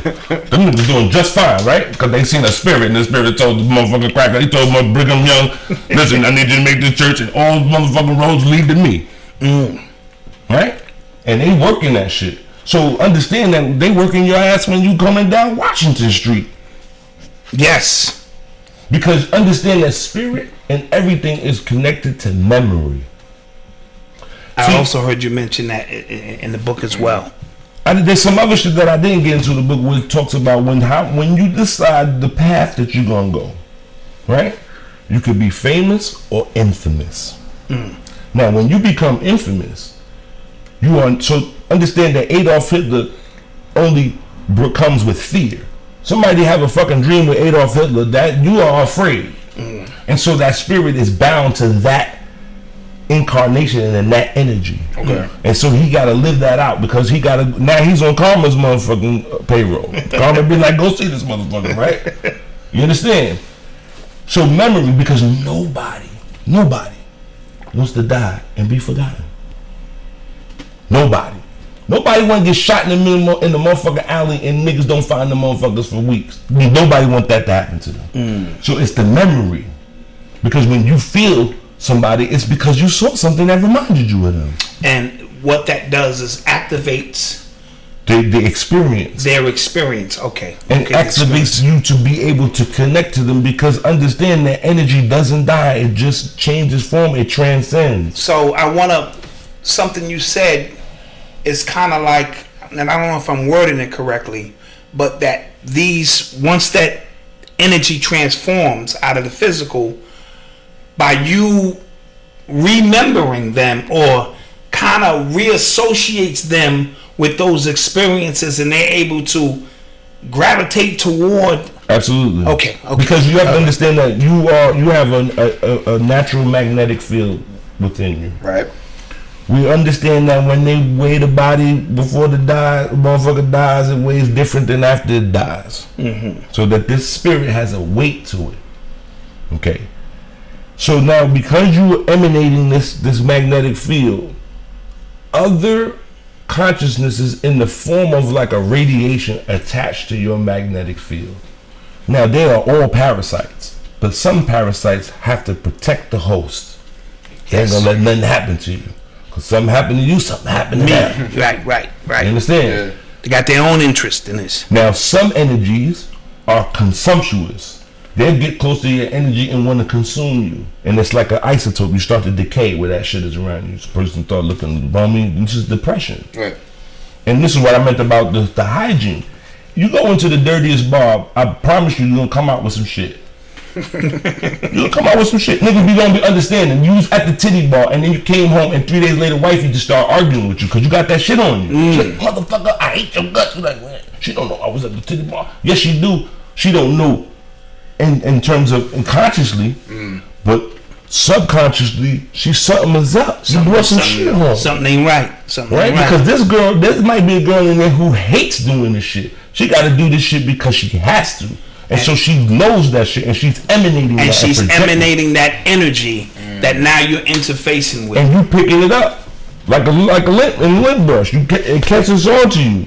So now you got it. You go home now. You don't practice no fucking spirituality or no spiritual hygiene. To get that shit off you. You go in the house. Everything's cool. You paid the rent. You paid the phone bill. Everything's right. And then all of a sudden she go fucking meltdown on you. I hate your guts. What the fuck is happening? Because you picked up some shit, right? And it may be affecting her.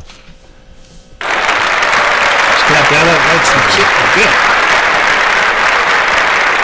I mean, we understand these are this is not theory at this point. This is fact. Mm-hmm. This is fact. And so we understand. So now, understand that when we go through, so like people say, oh, well, I've read the book and I can divine. Okay, well, here's the problem. Your divining tools may have not been consecrated. Now, here's the interesting thing. Blood has iron in it, yes? Right. Yes. That means it can become magnetized, yes? Yes. So now, if I put my shells and they get imbued with blood, I am magnetizing them. So when I come to your energy field and I'm reading you, what you are emitting, based on the ions that are coming from the iron here, is how it flips and changes. Mm-hmm. So don't tell me you got your little stones and you throwing them and this, that, and the third. That shit ain't consecrated. It hasn't been charged. This is why it has to continuously be charged. Just like a magnet, at some point it runs out of its charge. It runs out of its actual pull. So what you do, you bang on that shit, get the fucking ions and shit moving again. Mm. Yes. Yes. So this is why we continue to commit the act of bloodletting in the ritual. Mm. This is not something that they just. This is, understand that these people were way smarter than you ever be. They were way smarter than you will ever be, right? And we. This is the part of the narcissism that exists in this era and in this age of people. They think they fucking know, and they don't know shit. And so everybody wants to be fucking Neo in the Matrix, and nobody wants to fucking sweep the fucking floors of Shaolin. You gotta do that before you become the fucking White Lotus. What are you talking about? Niggas think I'm gonna walk in and you see in the karate movies, teach me karate, kung fu, sir. Niggas like, get the fuck out of here. Right? You always do it. Get out of here. You're not ready for kung fu. And right, he leave and he come back and then they shave his head and like cut it out. And then they make him wash the dishes. And he's sitting there, why am I washing dishes for 6 months, master? It's a part of the process. Yeah, because if you can't make your fucking bed up, how you gonna be running a company? I like how you brought that all the way back around too. Yes. You understand? Facts. Because you only somebody else make your shit up when you make enough money to pay them motherfuckers to do that. You understand? Yeah, facts. So make it bad. Don't tell me you a fucking guru and who whatever. Make your bed because your soul rests there. So that's, you understand, everything. This right here is an altar. Yes. This is an altar. Right. This is where y'all do your craft. Understand, this is why most crafts have guilds. Because it's a secret society. Motherfuckers is like, oh no, I know. And so I'm gonna teach you some shit on the Mac. I'm gonna show you some shit because you fuck with the Mac like I do. Because you on the same craft as I am. Right? This is why they have these guilds. And so understand that, like you said, when the guy's playing basketball. See, because we think about it, you see it on there, you say, oh, he getting 40 mil, right? But you didn't go through the cramps that he got in his leg at nighttime. Yes. When that nigga was doing them suicides and he came in the nighttime and he didn't drink enough water and that nigga fucking calves is in there, he was crying and biting the fucking pillow. That's when, you know, when he said he wasn't with me shooting in the gym. Right, that shit is real shit, real talk. Because the basketball court, that's their altar. That's their ritual space. Absolutely. They making magic happen when they doing that shit. Understand that shit is, remember in indigenous societies, sports and shit like that, that's for the gods. Right, that was reserved for the gods. Because the gods imbue you with the gifts to express the gifts here. So this is why you compete. Right? To see what you did with what the gods gave you. I made you fast in the motherfucking way, man. Show it to me. Right, but if you don't go out there and practice, I'm gonna make another nigga fast too. Watch this. I'm gonna make another nigga fast. You understand? And now he gonna whoop your ass. He gonna talk shit to you to make you rise to your potential. Real quick, people are asking, where can they get the book? They gotta hit me on the Instagram. All right, but wait a minute. Hold on. I'm gonna give y'all the specs right now, right? Because we got a Google. Real quick commercial. The podcast is back. You know yes. So you can listen to us on Apple Podcasts, Google Podcasts, TuneIn Radio, Radio Public. There's a few more. Spotify. We're on Spotify as well.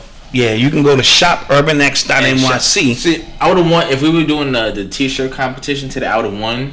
Facts, cause This is embroidered. that is an embroidered T-shirt. If you follow me on Instagram and you follow the UrbanX page on Instagram, you would have seen us. You would have seen the process in which this happened. Yeah. So we moving like that. What's the price? Yeah, the book is $45 with the shipping and all that. Yes. You feel me? Yes. Because like I said, it's not a novel. I mean, it's 98 pages. Mm-hmm. So everybody got ADD. It's not a novel. Yes. Right? There's a couple pictures in there just for reference, so people can see what it should look like. And you spoke in Spanish, and you wrote in Spanish. Well, what happened is, so now understand. In order for us to champion this, we must first master the system first. So the system was codified in Spanish. Okay. So what happens is they have what they call plegarios, right? And the plegarios are Spanish Negro spirituals. Okay. Right? And they sing these songs in Spanish. Now, for a long time, African Americans really couldn't tap, because what happens is there is a class of consciousness that is holding this information, so to speak. Okay. Because it's been codified, it's been tested. Mm-hmm.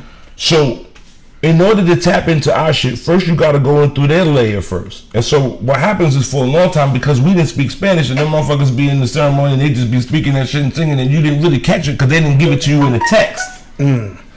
So now I said, okay, I'm gonna give you the prayers so that you can read them in Spanish and you got them in English, and then I'm gonna give you these songs in Spanish so that if you go to one of these things, these motherfuckers are there singing, you will be able to sing too. Now, it is not against protocol to sing a Negro spiritual, but this is to first we learn their shit, master their shit, and then we can expound on ours, so that we go and we start to send people to start really getting young children involved in ring shouting and shit like that.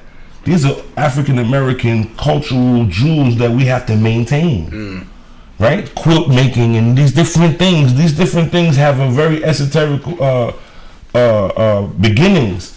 And so it's important. But first, you gotta master the system. See, so understand, we got reggaeton now, right? Why? Because we have reggaeton because of Fat Joe and Noriega, right? And dude from Funky 4+1, right? They paved the way. They mastered it in this culture. Boom. So now they give it to the Spanish people, and the Spanish people take it. They go, okay, reggaeton, right? And now they've made it for them. But first they had to master this shit first. Absolutely. And so what I'm saying is, because niggas get, I was Spanish. My nigga, you wanted to be a voodoo priest, you still gotta learn French. Fuck are you talking about? Right. You understand what I'm saying? Like, we all speak a fucking colonial language. None of you niggas speak no fucking, you know what I mean? Cut the shit. So, this is the vehicle and this is the consciousness that codified it. Right. So when you understand these songs. So that's the hack. Not the hack, but you have to go through that process and then you can make it your own, so to speak. Let me tell you something. When I went to Cuba, when I got initiated, before you can get initiated into the Orisha traditions, you have to have these spiritual gatherings, these misas, and what they do is they identify your spirits and they give them character, right? So that you can categorize them, you can call them by name, so they can come and work for you when you call them. So we sitting there, and my Spanish at that time was null and void. I mean, I could get to the bathroom, I know how to eat and shit like that, but I don't know what the fuck they saying. But I got a dead nigga that know what they saying. And I promise you, when them niggas started singing them old fucking spirituals in Spanish, that shit touched me in a way that I ain't never been touched. You got these old bitches in this room and they singing these songs. Sea Santísimo, Sea Santísimo, Sea Madre Mía de la Caridad, ayúdanos, zampánanos, en el nombre de Dios, ay Dios. When you niggas start singing that shit, and you hear a whole bunch of women singing that shit, you feel the pain of those slaves. And so they worked it out. So now we're gonna show you how to work this shit out. Because remember, see, the problem is with Black Americans, we keep talking about doing this and doing this and that. We have to deal with our spiritual shit first, because we are the only black people in the world that have not been truly emancipated. Facts. Facts. Right? So we talking about Juneteenth, right? And so we talk about they were freed in 65. 63, and then they didn't kick into 65, yeah, right? That was yesterday. But then there was like 30 years that there was motherfuckers still out in the motherfucking fields that didn't know that they was free. Yeah. Right? And so you have ancestors that have died with no resolution. Because when you go to the Caribbean, all of the carnivals are based on their fucking Day of Independence. Yes.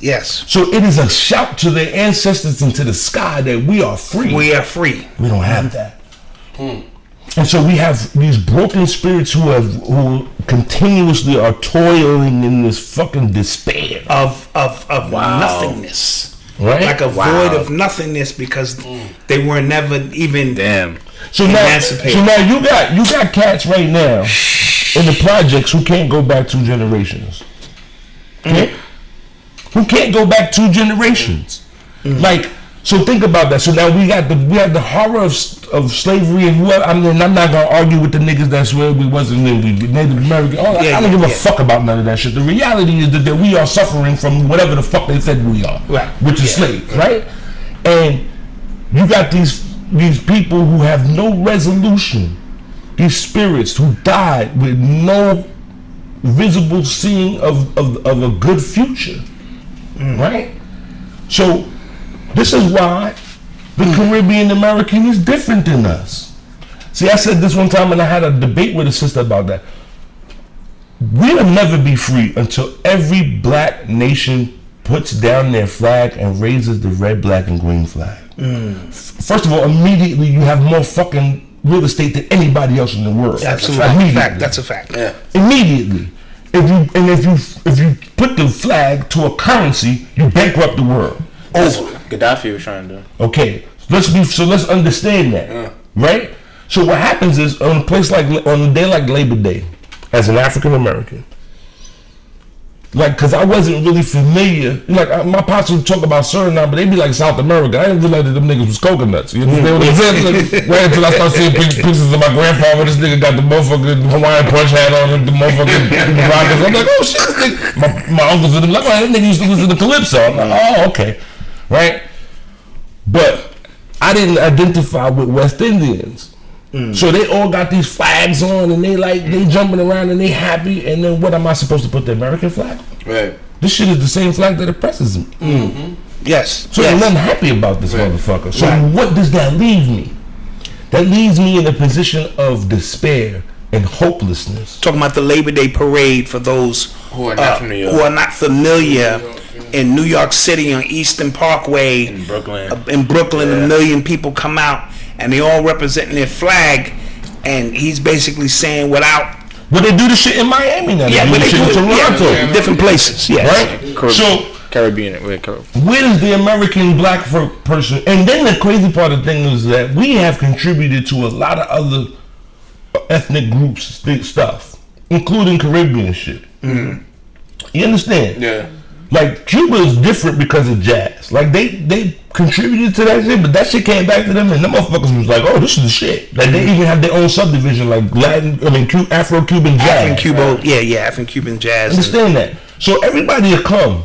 And I was watching some Vlad shit, you know, and I know the ops they like Vlad, but listen, this shit is free. Fuck what you talking about.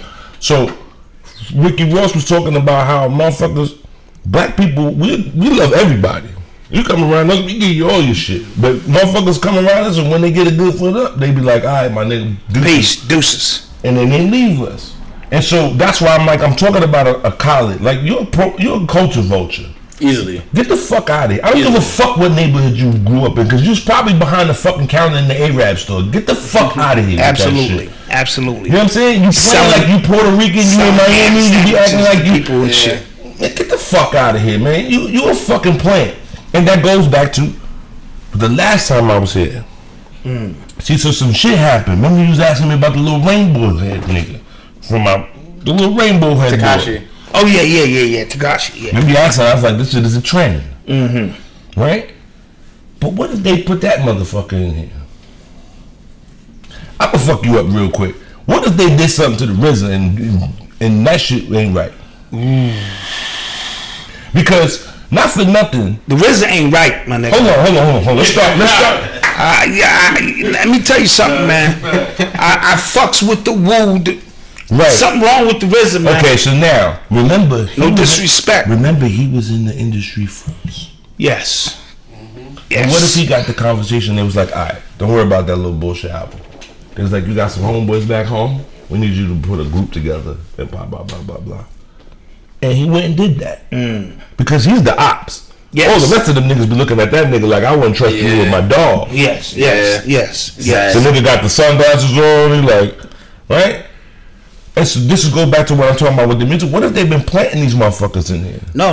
Listen, it's funny you said that because I've been having to rethink everything I thought I knew about certain individuals. We've been duped in a lot of different areas, and people got on my case even with the Nipsey Hussle shit, and I'm like, because niggas looking for a messiah. something ain't right, my nigga. I'm sorry. The pieces just ain't. Dude, listen, I be telling niggas I'm a raggedy motherfucker. Don't listen to nothing I say unless I'm throwing some shells. I promise you. You understand that? You come to see me, don't ask me my fucking opinion. You pay me $100, I'm gonna cook with these dead niggas and they gonna tell you what the fuck they say and that's it. Don't listen to what the fuck I say. Right. I'm a raggedy motherfucker. You understand what I'm saying? If this shit all go wrong, I promise you I'm gonna turn into a criminal. I swear to God. Like if this shit all go wrong, know that. I'm gonna eat. I ain't gonna be out there starving. I'm gonna hit you upside your fucking head and I'm gonna take your shit. And that's why I love certain individuals, man, because they just tell you straight up. This is what it is. My nigga A.A. Rashid to tell you straight up, I'm a grimy right, and I will turn, nigga. But I love Get God, fucked up. and so I don't sell God. See, because I could have been and put a fucking website together and sell niggas all around. I'd be like, this leaf is sacred. It came from the Lucchini. Came from the Lucchini, right? And give it to you and sell it to you on the motherfucker online, and niggas be like, oh, I got my Bible out now and all that shit, right? Facts. I don't do that.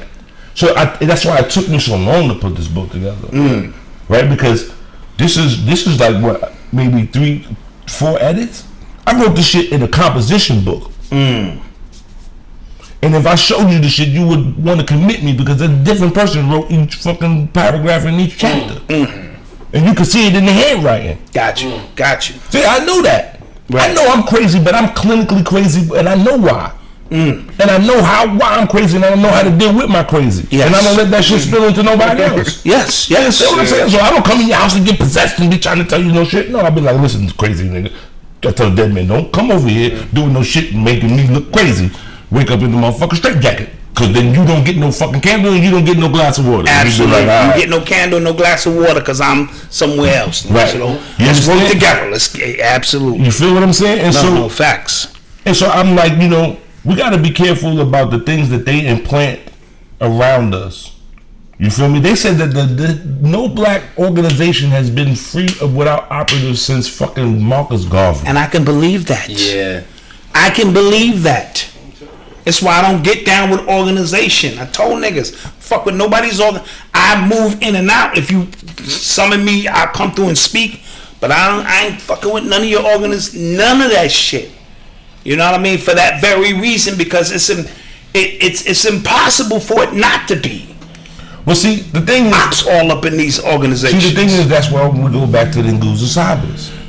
Self-determination, collective work and responsibility. Do your fucking part.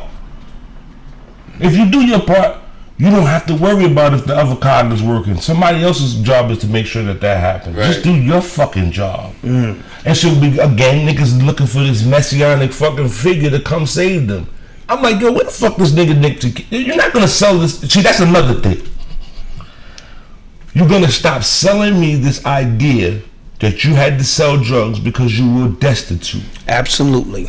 You're not gonna sell that shit. That is so fucking worn out and so fucking much bullshit. Because I didn't sell no drugs, nigga. But let's talk about the real process of how it happens.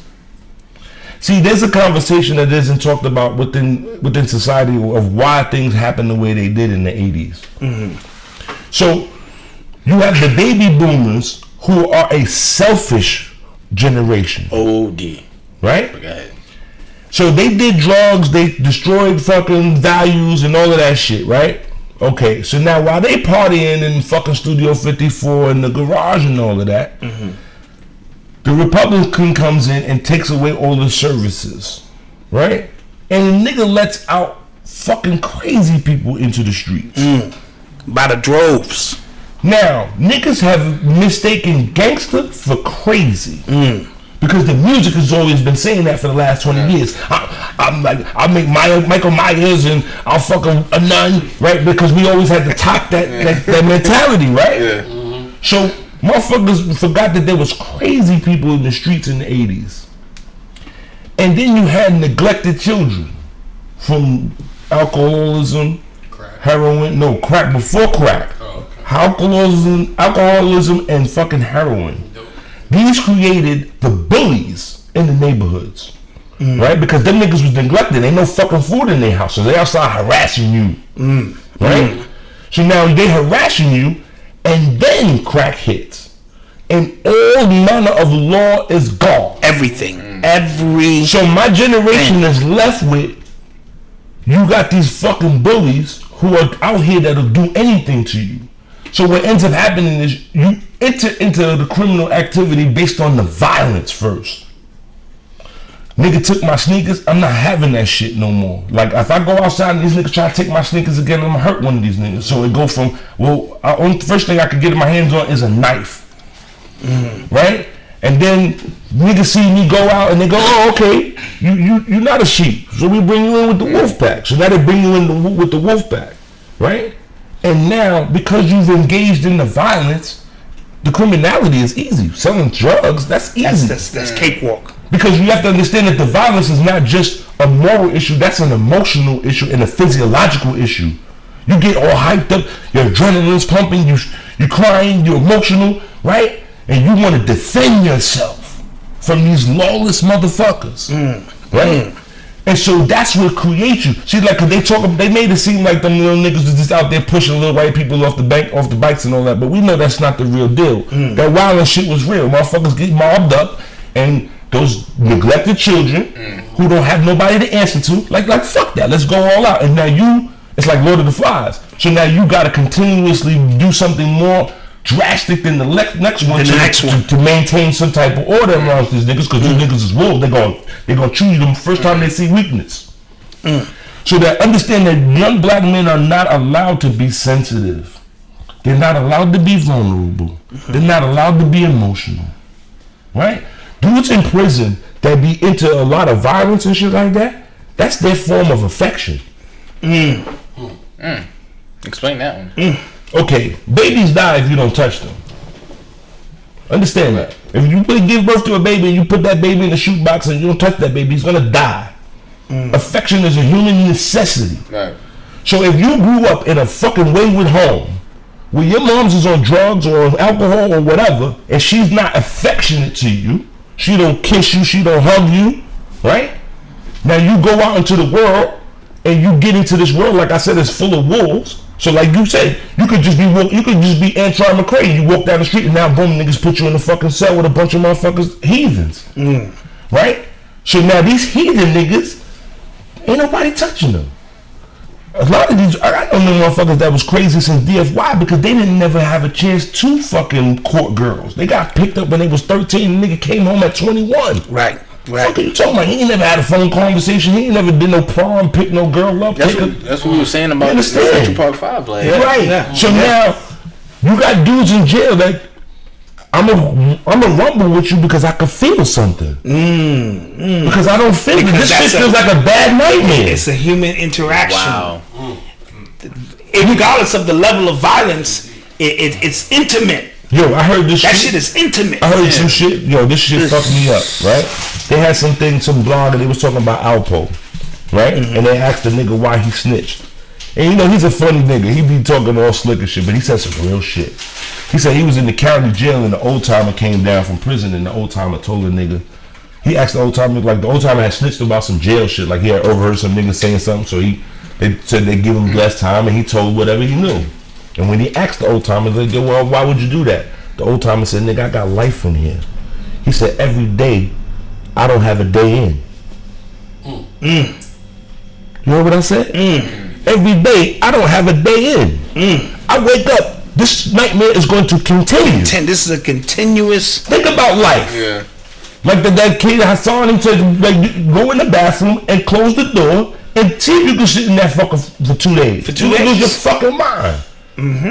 Right? So if you got life, so it's one thing if a nigga give you 60 years and you got 40 in, you like, I did 40, this next 20 gonna be It's gonna be a breeze. But if you wake up and every day it's the same shit and it's never gonna change, you have to touch somebody because this shit starts to become surreal. Facts. You don't know what time it is. Like I said, time is only relative to light. If I grabbed you right now, put a hood over your head and threw you in a fucking closet, if I left you in there for 5 days, it'd feel like 6 months because you can't see no light. You don't have no concept of time. Absolutely. And you even with Corey Wise, he began to lose. He asked the nigga, what day is it? How long I been in? He said, been in the wild, boy. Yeah, so his concept of time was gone. And that's a part. That's connected to. I just want to say something. Most people don't realize his name isn't Corey. It's Kyrie. He changed his name legally because he died in jail. So he legally changed his name because he felt like he died when he was in prison. Absolutely. So now you have the name K-O-R-E-Y. Wow. Okay. If you go back to the original, you see it's spelled K-H-A-R-E-Y. Wow. So he changed his name because he felt he died in jail. Wow. And he's a different person. Yes, he be sitting there, and the rest of them be talking, and he be in another space. Yes, because he's had to transcend his flesh and come out of that shit. Like that was probably like the best part of that whole thing was the fact that he was having these dreams and he was alternate realities that he created. He's talking about a dude that was with a girl and his homeboy said, "Yo, come with me, come on." So he had to replay the whole scenario as if he stayed. Oh, for sure. And created a whole nother reality. For sure. And was out on the date. Yeah, man. Powerful shit. You know what I mean? And so, this spiritual shit is real. It's applicable. You understand? And I'm offering black people a new religion. Spiritualism. You don't gotta be Vodun. You ain't gotta be Orisha, Lukumi, Ifa. This is something that anyone can participate. It requires no initiation.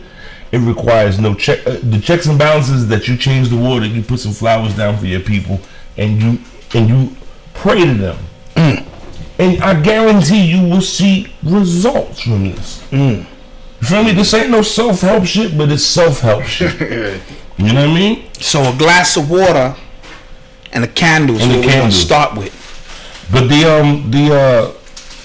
website, I mean the email address, if you email OMIDINA 715@gmail.com, right? You email it, and then one of my goddaughters will send you an invoice, and you can pay on PayPal. Say it again. Say that again. It's OMIDINA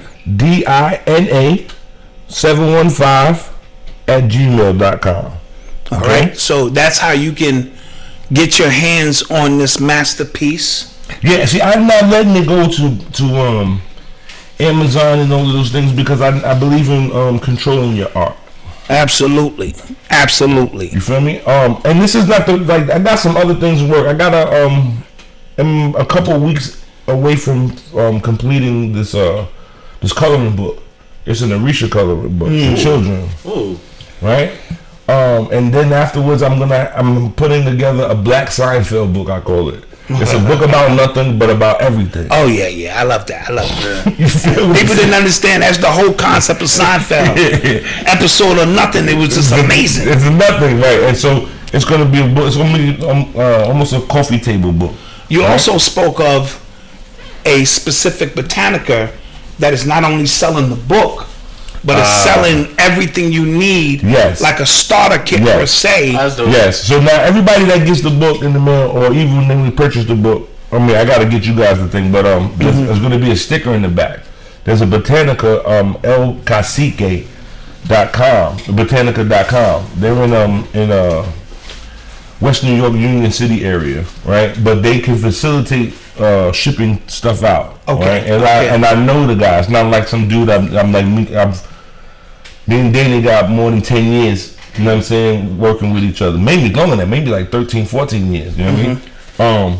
And he's a good dude, and he's not trying to exploit people. He's in the culture. He's not all the way in the culture, but he, you know what I mean? He's enough that he knows what you need. And we're going to also put together a package so that all of the ingredients and all of the things that it takes to set up your altar and all of that, I'm going to put a package together to sell it to people. So That's that, fire. Yeah. you know what I mean? So those who don't have the book, it'll come with the book, and those who do have the book, all of the ingredients that are listed within it, you'll be able to get all of that one time, and then you'll have, you know, access to the Botanica that he'll ship stuff to you. You know what I mean? That's tough. Like candles and things of that nature and whatnot. You know what I mean? Absolutely. Yeah, man. Yeah, because like I said, I watch. You know, like it's cool to talk a whole bunch of fucking deep shit, but if that shit don't help nobody and don't change no lives, then fuck that shit. Facts. You know what I mean? Like, and that's the and thing. we should be at the point now where scrape away all that stuff. Let's just get back to what's practical and what everybody can feel comfortable. I've always seen a glass of water and a candle in my grandmother's house. Everybody. Always. Everybody. Let me tell you. And never even questioned. Was like a fixture. This system is void of prejudice. You can practice and you could put your glass of water in the candle with a Quran. Right? You could put it with your Bible. I've seen it. So because this is the first level of understanding what it is to be an indigenous African. And indigenous Africans work with what works. Understand that their system is continuously always living because it's constantly expounding. Because they put more parts to it and strengthen it. You understand? Right. So this is not something that, you know, you gotta speak African or nothing. I'm talking about Grandma May. Yes. Right? And Pop. And your brother Shaquan that got killed last year, whoever. This is a way to give them a vehicle to be able to interact with you so that they will give you the best advice in your life. You understand? Absolutely. Because I told you last time we kicked off the camera, I see the number 252. I wake up at 2:52 in the morning, and that was my mother's area code before she transcended the last area code. So now I use that as a way for me to call on her, summon her, so that we can have conversations every night. And now I even have... He sees it all the time now. Like I have them recognizing it be ball games and the clock stops at 2:52. It's her showing you that I'm around so that you can acknowledge it. And it took me a while. I kept saying 2:52, and then it hit me. I said, "Okay, ma, say no more. I got you." No, that shit is real. So now I gotta put out, because you know I used to. My wife would tell you I used to put out a cigarette because that was her shit. Can of Coke 45, that was her shit. Like, yo, I know mama, you know, so this is her thing. And it's important that we recognize, you know, the way that the spirits or the world is trying to communicate with us via whatever it is around us, so that we may recognize that it's taking place. Certainly. A lot of times we just overlook the shit, and they keep going, bro. She couldn't get no more clearer. I wake up sweating. It's 2:52. I'm like, oh shit. Okay, ma, I got you. And so now think about whatever issue is pressing you. Think what would she say to you? Yes. No. I started having these intricate conversations about my life. Like, yeah, ma, because can you believe she said that shit? And you know, because I needed to vent and let her know, because I could tell she was there now. Her presence is here now, and she's saying it's okay. I know what you're going through. It's all right. I got you. Let me show you how we gonna work through that. Absolutely. Yeah, I mean, it's this is, like I said, it's applicable, Malcolm. That's dope. It's for the layman. Like I said, it's 98 pages. Right, I give all of the things that you need to start your altar and do it correctly. Right? because people assume that they know what they're doing. They don't know. This is trial and error. This is a codified system that has been passed down because it works. Okay, people. I mean, I talk about Cuba like that. And listen, it speaks for itself. It speaks for itself, right? They there and they doing what the fuck they doing, and the majority of the people there engage in that. Got you. Okay, you can't have the other things without it. There's another concept, and people they get upset with me, but I'll be letting them have it. But you got to be careful of mixing things. You understand? You can't put when you have a mechanism that takes a cord or a charger. Mm-hmm. Back in the days, you couldn't just put the wrong DC charger to facts and fuck it up. Right. And so, people want to put things together because it's their spirit. But what have you proven? See, that's the other thing. You have to prove yourself. See, I didn't just come out the door and be like, oh, I can do this shit. No. After readings, me getting possessed and people being like, yo, you got a good spirit. That should be, the shit that you said, that should happen. So I'm qualified. Right. I didn't self-anoint myself. Right. And that's the era we in. Niggas they self-anoint themselves. You can become a YouTube scholar now. All kind of titles. Yeah, all kind of, yeah. And people, please be at least have some patience with me. I don't have a factory. You know what I mean? It's me and my god sister. I got a couple of my god kids. The email again. Oh, the email again is omidina715@gmail. It's my mother's ritual name, Omidina. After the stream, I'm gonna put it in. We'll put it in the description as well as your Instagram. Yeah, my Instagram is at Ekun7, EKUN7. Ekun is the leopard. It's the Yoruba word for leopard, right? And it is that's a very key piece that when I do actually do a lecture, I'm going to talk about that, how all the things are connected, because there is a real history of the world that has not been told, right? A lot of things that people, if you listen to me, if you've been out there listening to me, I've said some things, and then you see the shit pop up. I told niggas that Atlantis was in the desert, under that desert. Didn't I tell you that? Exactly. And the motherfuckers came and had the movie, and they showed you Poseidon. I've been telling you, because before I go, I want you people to understand, writing and arithmetic are originally invented to record debts, not to record history. History is an oral thing. When you convey a conversation with somebody, just in the way that you convey it will dispel all of the misnomers. Right? Me and my godson was talking about. Me and my guy were talking about that the other day. If I tell you, yo, lady got shot in the head on the block, you're like, oh my God, that's terrible, right? If I wrote that, lady got shot in the head on my block. But then if I be like, yo, Doc, she had set them peoples up and they had got kidnapped and exactly. It don't sound so it sounds different. Yes. Right? Yes, because you got all of the nooks and crannies. When you write it and it's literal, it's law. And the reason why it's written is because of debts. This is how much you owe me. It ain't changed, motherfucker. You owe me that. Right? That shit ain't interpretive. You understand what I'm saying? Like fucking reading that shit is not interpretive. Nigga, you owe me 5 oranges. I'm telling you, I think I owe you 2. It's because it's interpretive. No, nigga, 5. Right. But when you start writing history and things that are to be taught, and you lock them in there, then people only have one way to interpret. And life is about improvisation all the time. Right? And so I might be having to tell you, yeah, the lady got shot in the head, that shit is terrible because the police did. Right. But then when they leave, I'm like, that bitch deserved it. She got somebody kid, they caught up with that motherfucker. Absolutely, right? Absolutely. You're not gonna get that in the motherfucker. You don't get that in the text. Right.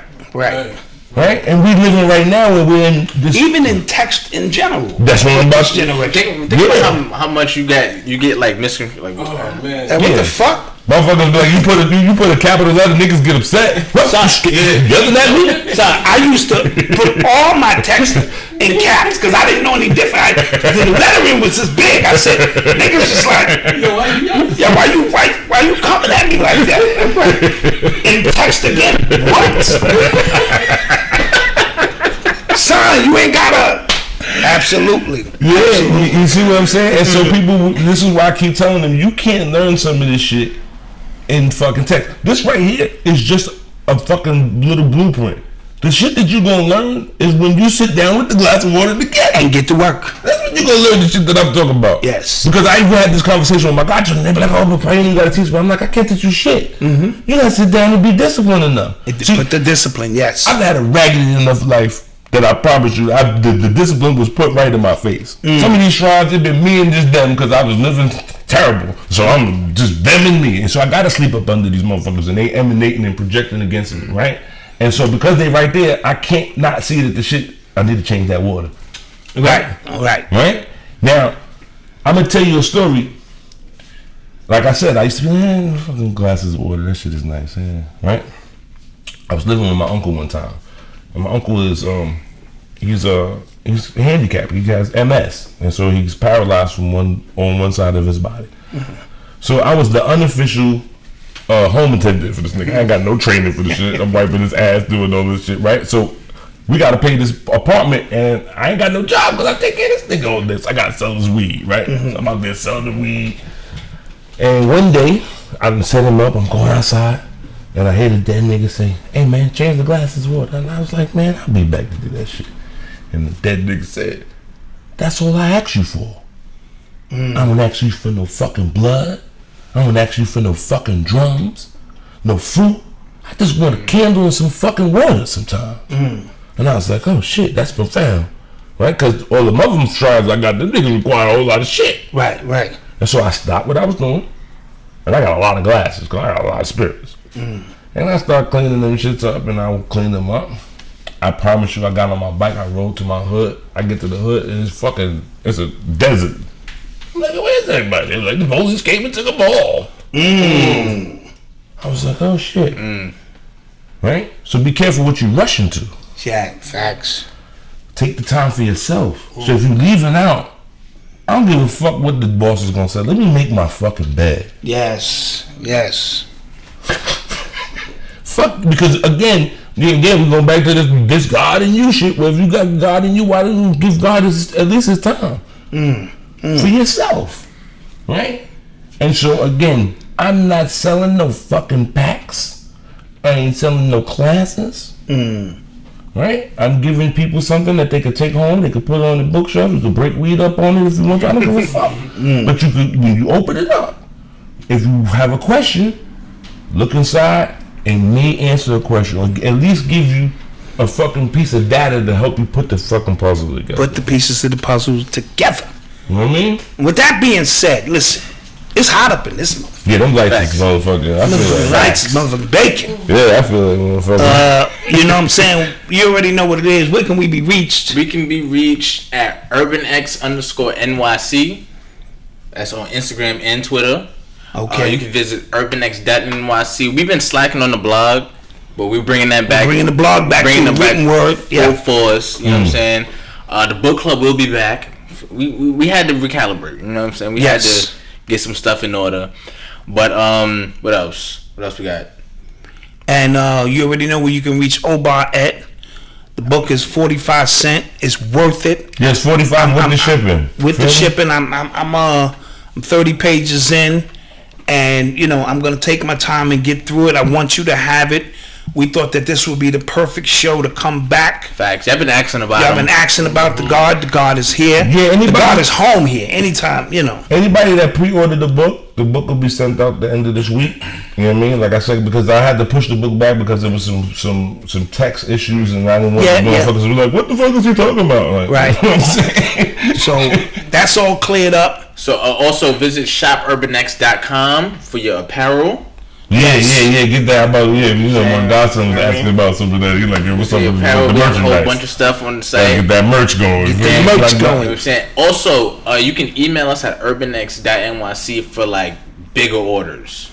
Yes, if you have custom orders, baseball teams, basketball teams, something you got popping, family reunions, we handling all of that now. That was a part of the dark period, so to speak, so we can get some things in order. And with that being said, do I let this go? Ujama. That's collective. That's cooperative economics. Cooperative economics. And also for the people that are asking about the DJ Money Coach interview. Yes, we had some sound issues, some technical sound issues. We're gonna get those settled, and that'll be up, so you can right. Because we put it up, and then we had to take it down. Something with Skype. It's not on our end. That wasn't on us. And we're trying to correct the sound so that interview can go back up. It was dope. Because it's a dope interview. You know what I'm saying? So, with that being said, let that thing go. Black man, it's time to rock. I had to find a way, I couldn't find a job. Couldn't find a prayer, couldn't find a God. Couldn't find a prayer, couldn't find a God. Black man, it's time to rock. I had to find a way, I couldn't find a job. Couldn't find a prayer, couldn't find a God. Couldn't find a prayer, couldn't find a God. I woke up, then I logged in to that UrbanX where they be flexing with that blog in. Put it down, cause my little homie called in. Had to bail him out when he in trouble with the law again. Black skin can't win in the white world. Seen a brother kill his own kid for that white girl. We ain't wanna go to school, but we had to. Every February it was scary in the classroom. Shimmy y'all, shimmy yay. Old dirty bastards can't own dirty slaves, so they own dirty masters. Black Dot found a pot as a youngin', broke it down for his son, and now he serve it to the masses.